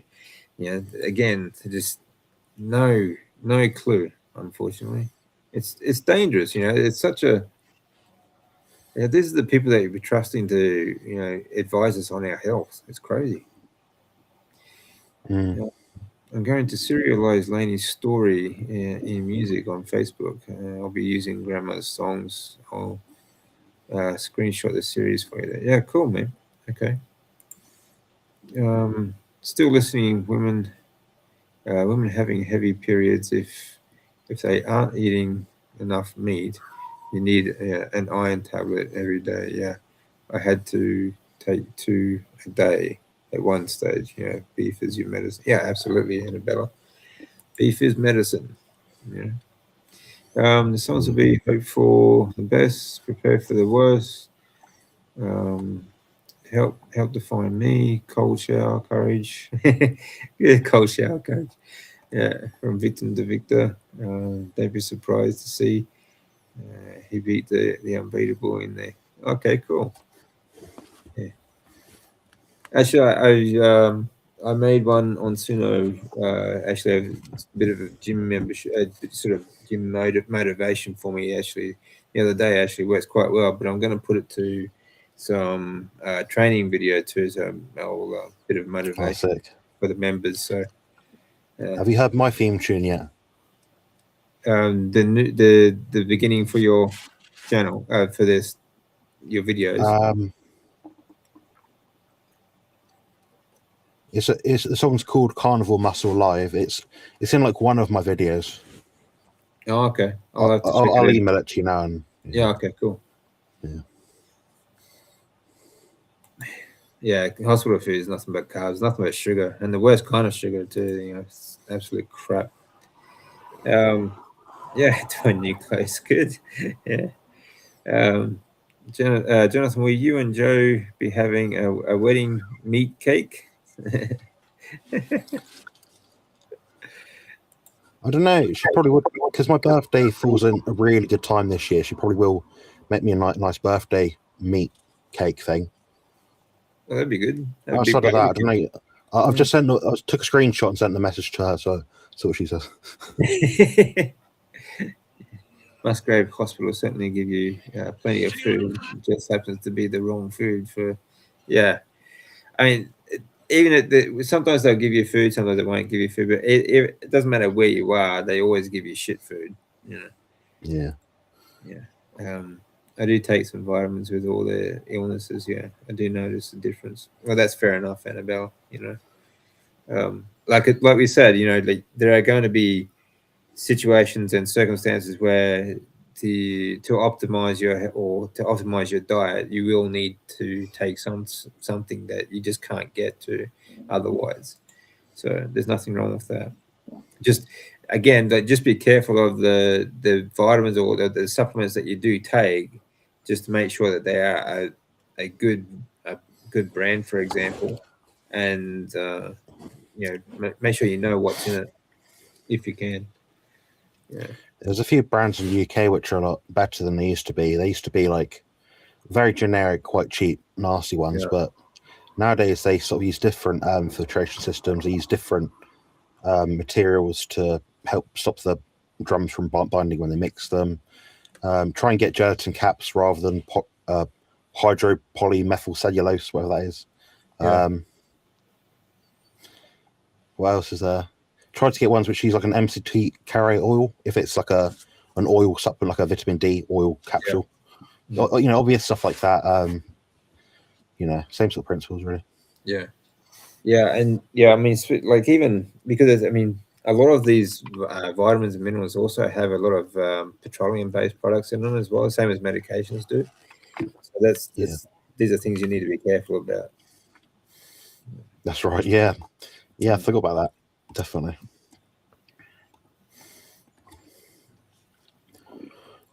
Oh, I typed wrong. Okay, I get the same in my off season. Yeah, 3 packs for £12.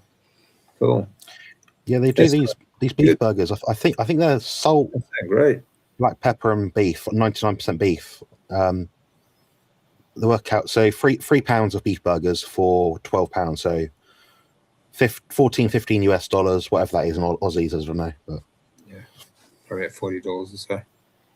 Yeah, yeah, pretty good value. Iceland's like a cheap, mainly frozen food place over here. Some of the stuff's not actually too bad. It's it's efficient. It's easy. It's easy for me to shop at sometimes. So oh, that's good.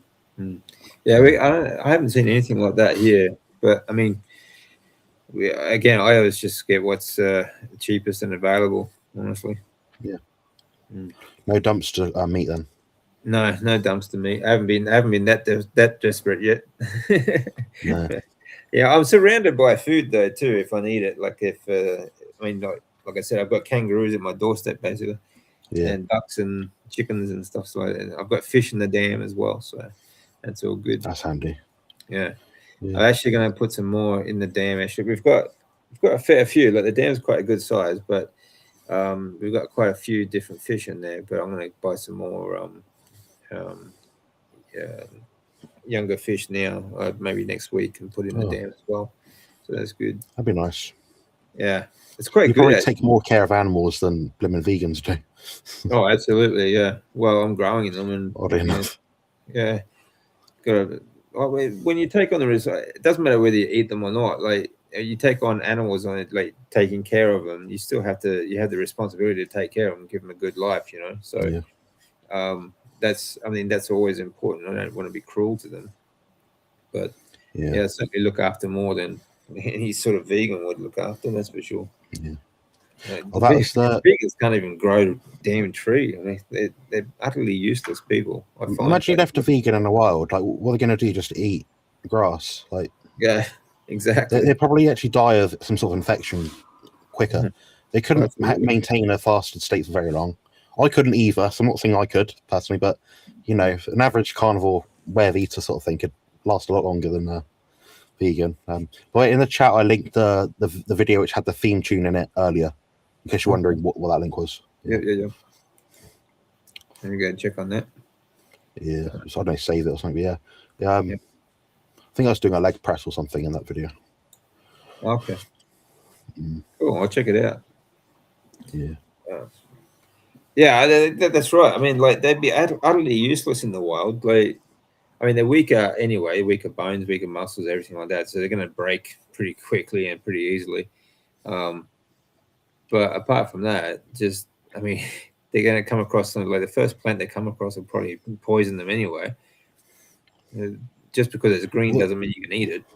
I mean, it's crazy. I'm not laughing at people being ill, but I do find it ironic that even the domesticated vegan folk out there can't even take care of themselves because they're getting health problems left, right, and center. Yeah. So the fact they're in the wild with a less accessible food source is even worse. Yeah, exactly. Really, they've got no mangoes, no bananas. Most apples will probably have be rotten and have worms in them and stuff. Yeah, you might be able to spend a few hours getting some berries. I mean, then if they want to be honest too, like if they're in the wild doing this, these things are not going to be shipped into the supermarket for them. So, yeah, they're not going to have any of that. There's none of that around. It's funny that they'll say, "Oh, this is our natural diet." So, what if there's a natural diet? Why do you have to work so hard of getting things shipped in from blimmin' Argentina over here, halfway across the globe? It's so accessible, so appropriate. How many mango trees are growing in England? Seriously. We've got the Eden Project, but that's a deliberately housed off, domesticated food system within like a sheltered igloo heat hut thing. Yeah, but you're not growing. No one's growing that in their garden, No, that's right. Yeah, yeah. I mean, like they never even saw a banana until we started going to Africa and places like that. So, and they were nothing like they are today either. So, I mean, it's none tiny of little that, things that big, like a million pips, and full of seeds. Yeah. I mean, it's none of it's natural, and it's really, you're right. It's so ironic. And they don't get it. They don't see the irony. It's funny as hell. Honestly, it really is funny as hell. You got to laugh at it because obviously you just get mad otherwise. Yeah, do you think it's out of order if I say it's an eating disorder? Oh, I know, absolutely. I would say it's an eating disorder. Yeah, the same as it's much the same as being obese or anorexic. Again, it's just another eating disorder, and of course, I think it comes down to mental illness because they're not feeding their brains the fats. You see this sort of stuff, this sort of crap all the time. Like a TikTok I saw the other day. Even this is like has nothing to do with nutrition. Usually, like there's actually a Jim Rohn page. But they were so like your brain is 75% water. No, it's not. 75% fat, if anything. And this is the thing that they have going on. Like that they're telling us to drink lots and lots of water because your brain is 75% water. These people are absolutely just ignorant. And I think that eventually this comes down to that is a type of mental illness, the same as anorexia is, It's definitely an eating disorder. That's what Harry said in a recent video. So here's Saladino and what's her name? I can't remember her name. We're out in some tribes people's area in Africa, and they're all going around with like the water bottles, like gallon jugs. And the tribes people are like, oh, I don't need anything like that. We'll just go out of the house all day, sweating in the sun, chasing down animals, walking all day. Yeah. Then they're hydrating through fat, and I'm like, yeah, if you can get enough fat in your diet and that's what's around you, yeah, you don't really need to drink that much. That's right, because you produce easy water. Hydrolysis. This is what that's why body fat contains water. Exactly. That's what I keep telling people. Like, I mean, they keep saying like you can get away with carbs, if you're in the tropics and that, like because you're in the equator and all that sort of stuff. And I'm like, well, okay, well, what about people who live in the desert? All right. There's no water, there's no fruit trees, there's no vegetation at all. Like in a lot of these deserts, even like the deserts of Mongolia and places like that, where it's very harsh summers, very harsh winters and stuff like that. There's no water around. There's no vegetation, trees, or any sort of fruits or carbohydrates for them to eat. So they survive on eating the fat, because they produce more easy water. So this is how they live, but they don't carry around gallons of water all day. It's crazy. Yeah, it's a modern thing. The amount of water we drink. Absolutely. I mean, protein itself has water in it. Like meat has water in it. Yeah, like 50%. I don't know the exact number, but it's something half of the meat we eat is water.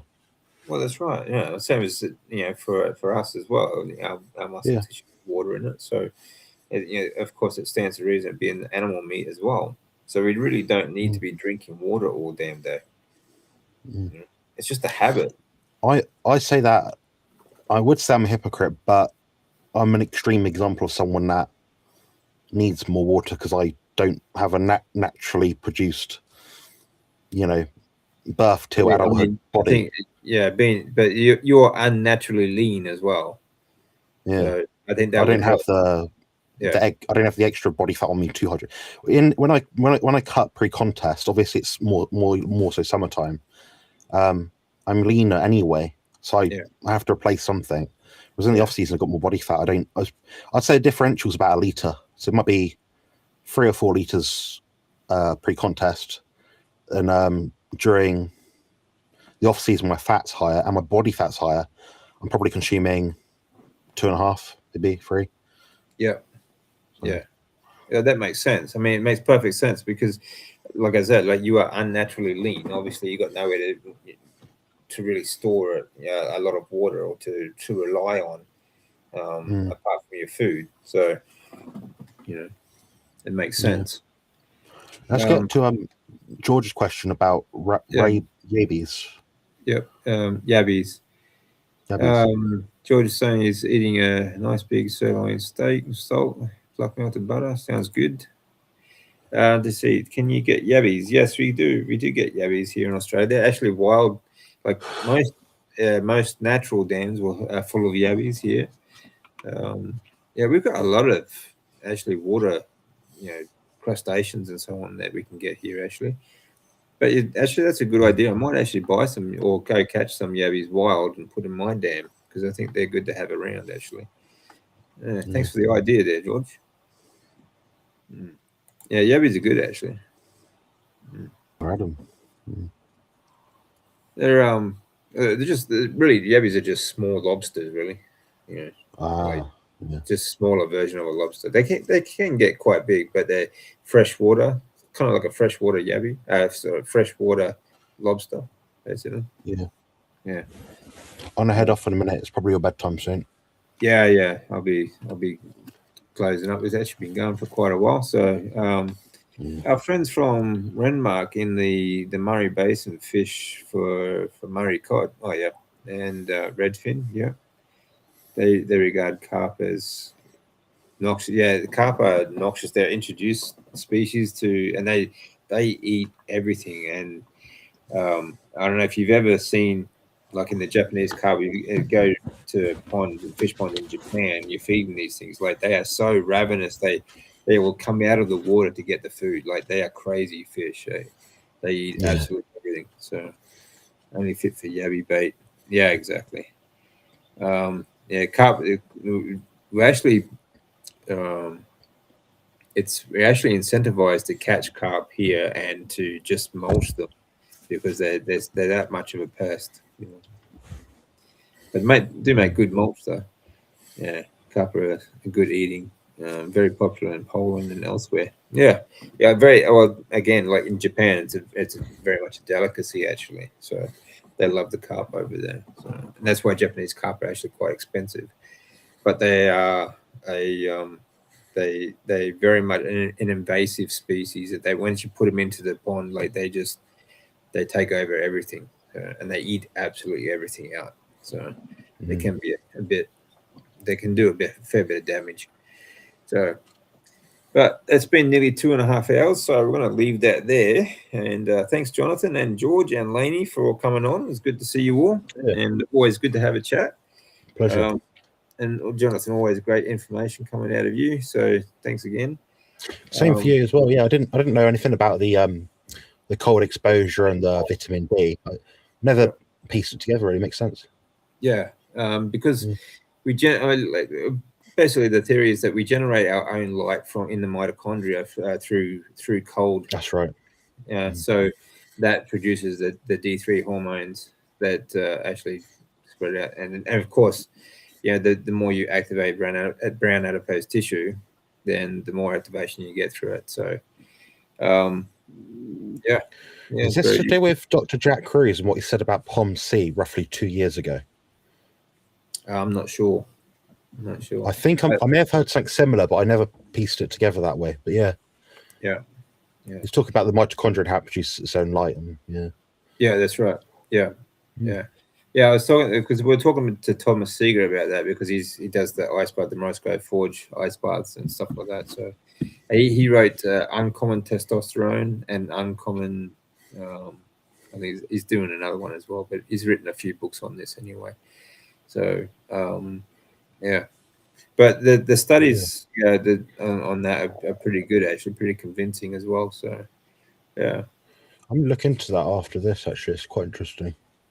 Well, I'll send you send you a link if you want. There's Substack. So chuck it in the comments below or something. People can look. I'll do that. Yeah, I'll do that. Yeah. Alrighty, we'll leave it there then. Thanks again, Jonathan. Right. It's been good. Nice one. Cheers, DC. I appreciate that. Yeah, thank you, Lainey. George. Cheers, see you again next week. Have a good one. Cheers, George.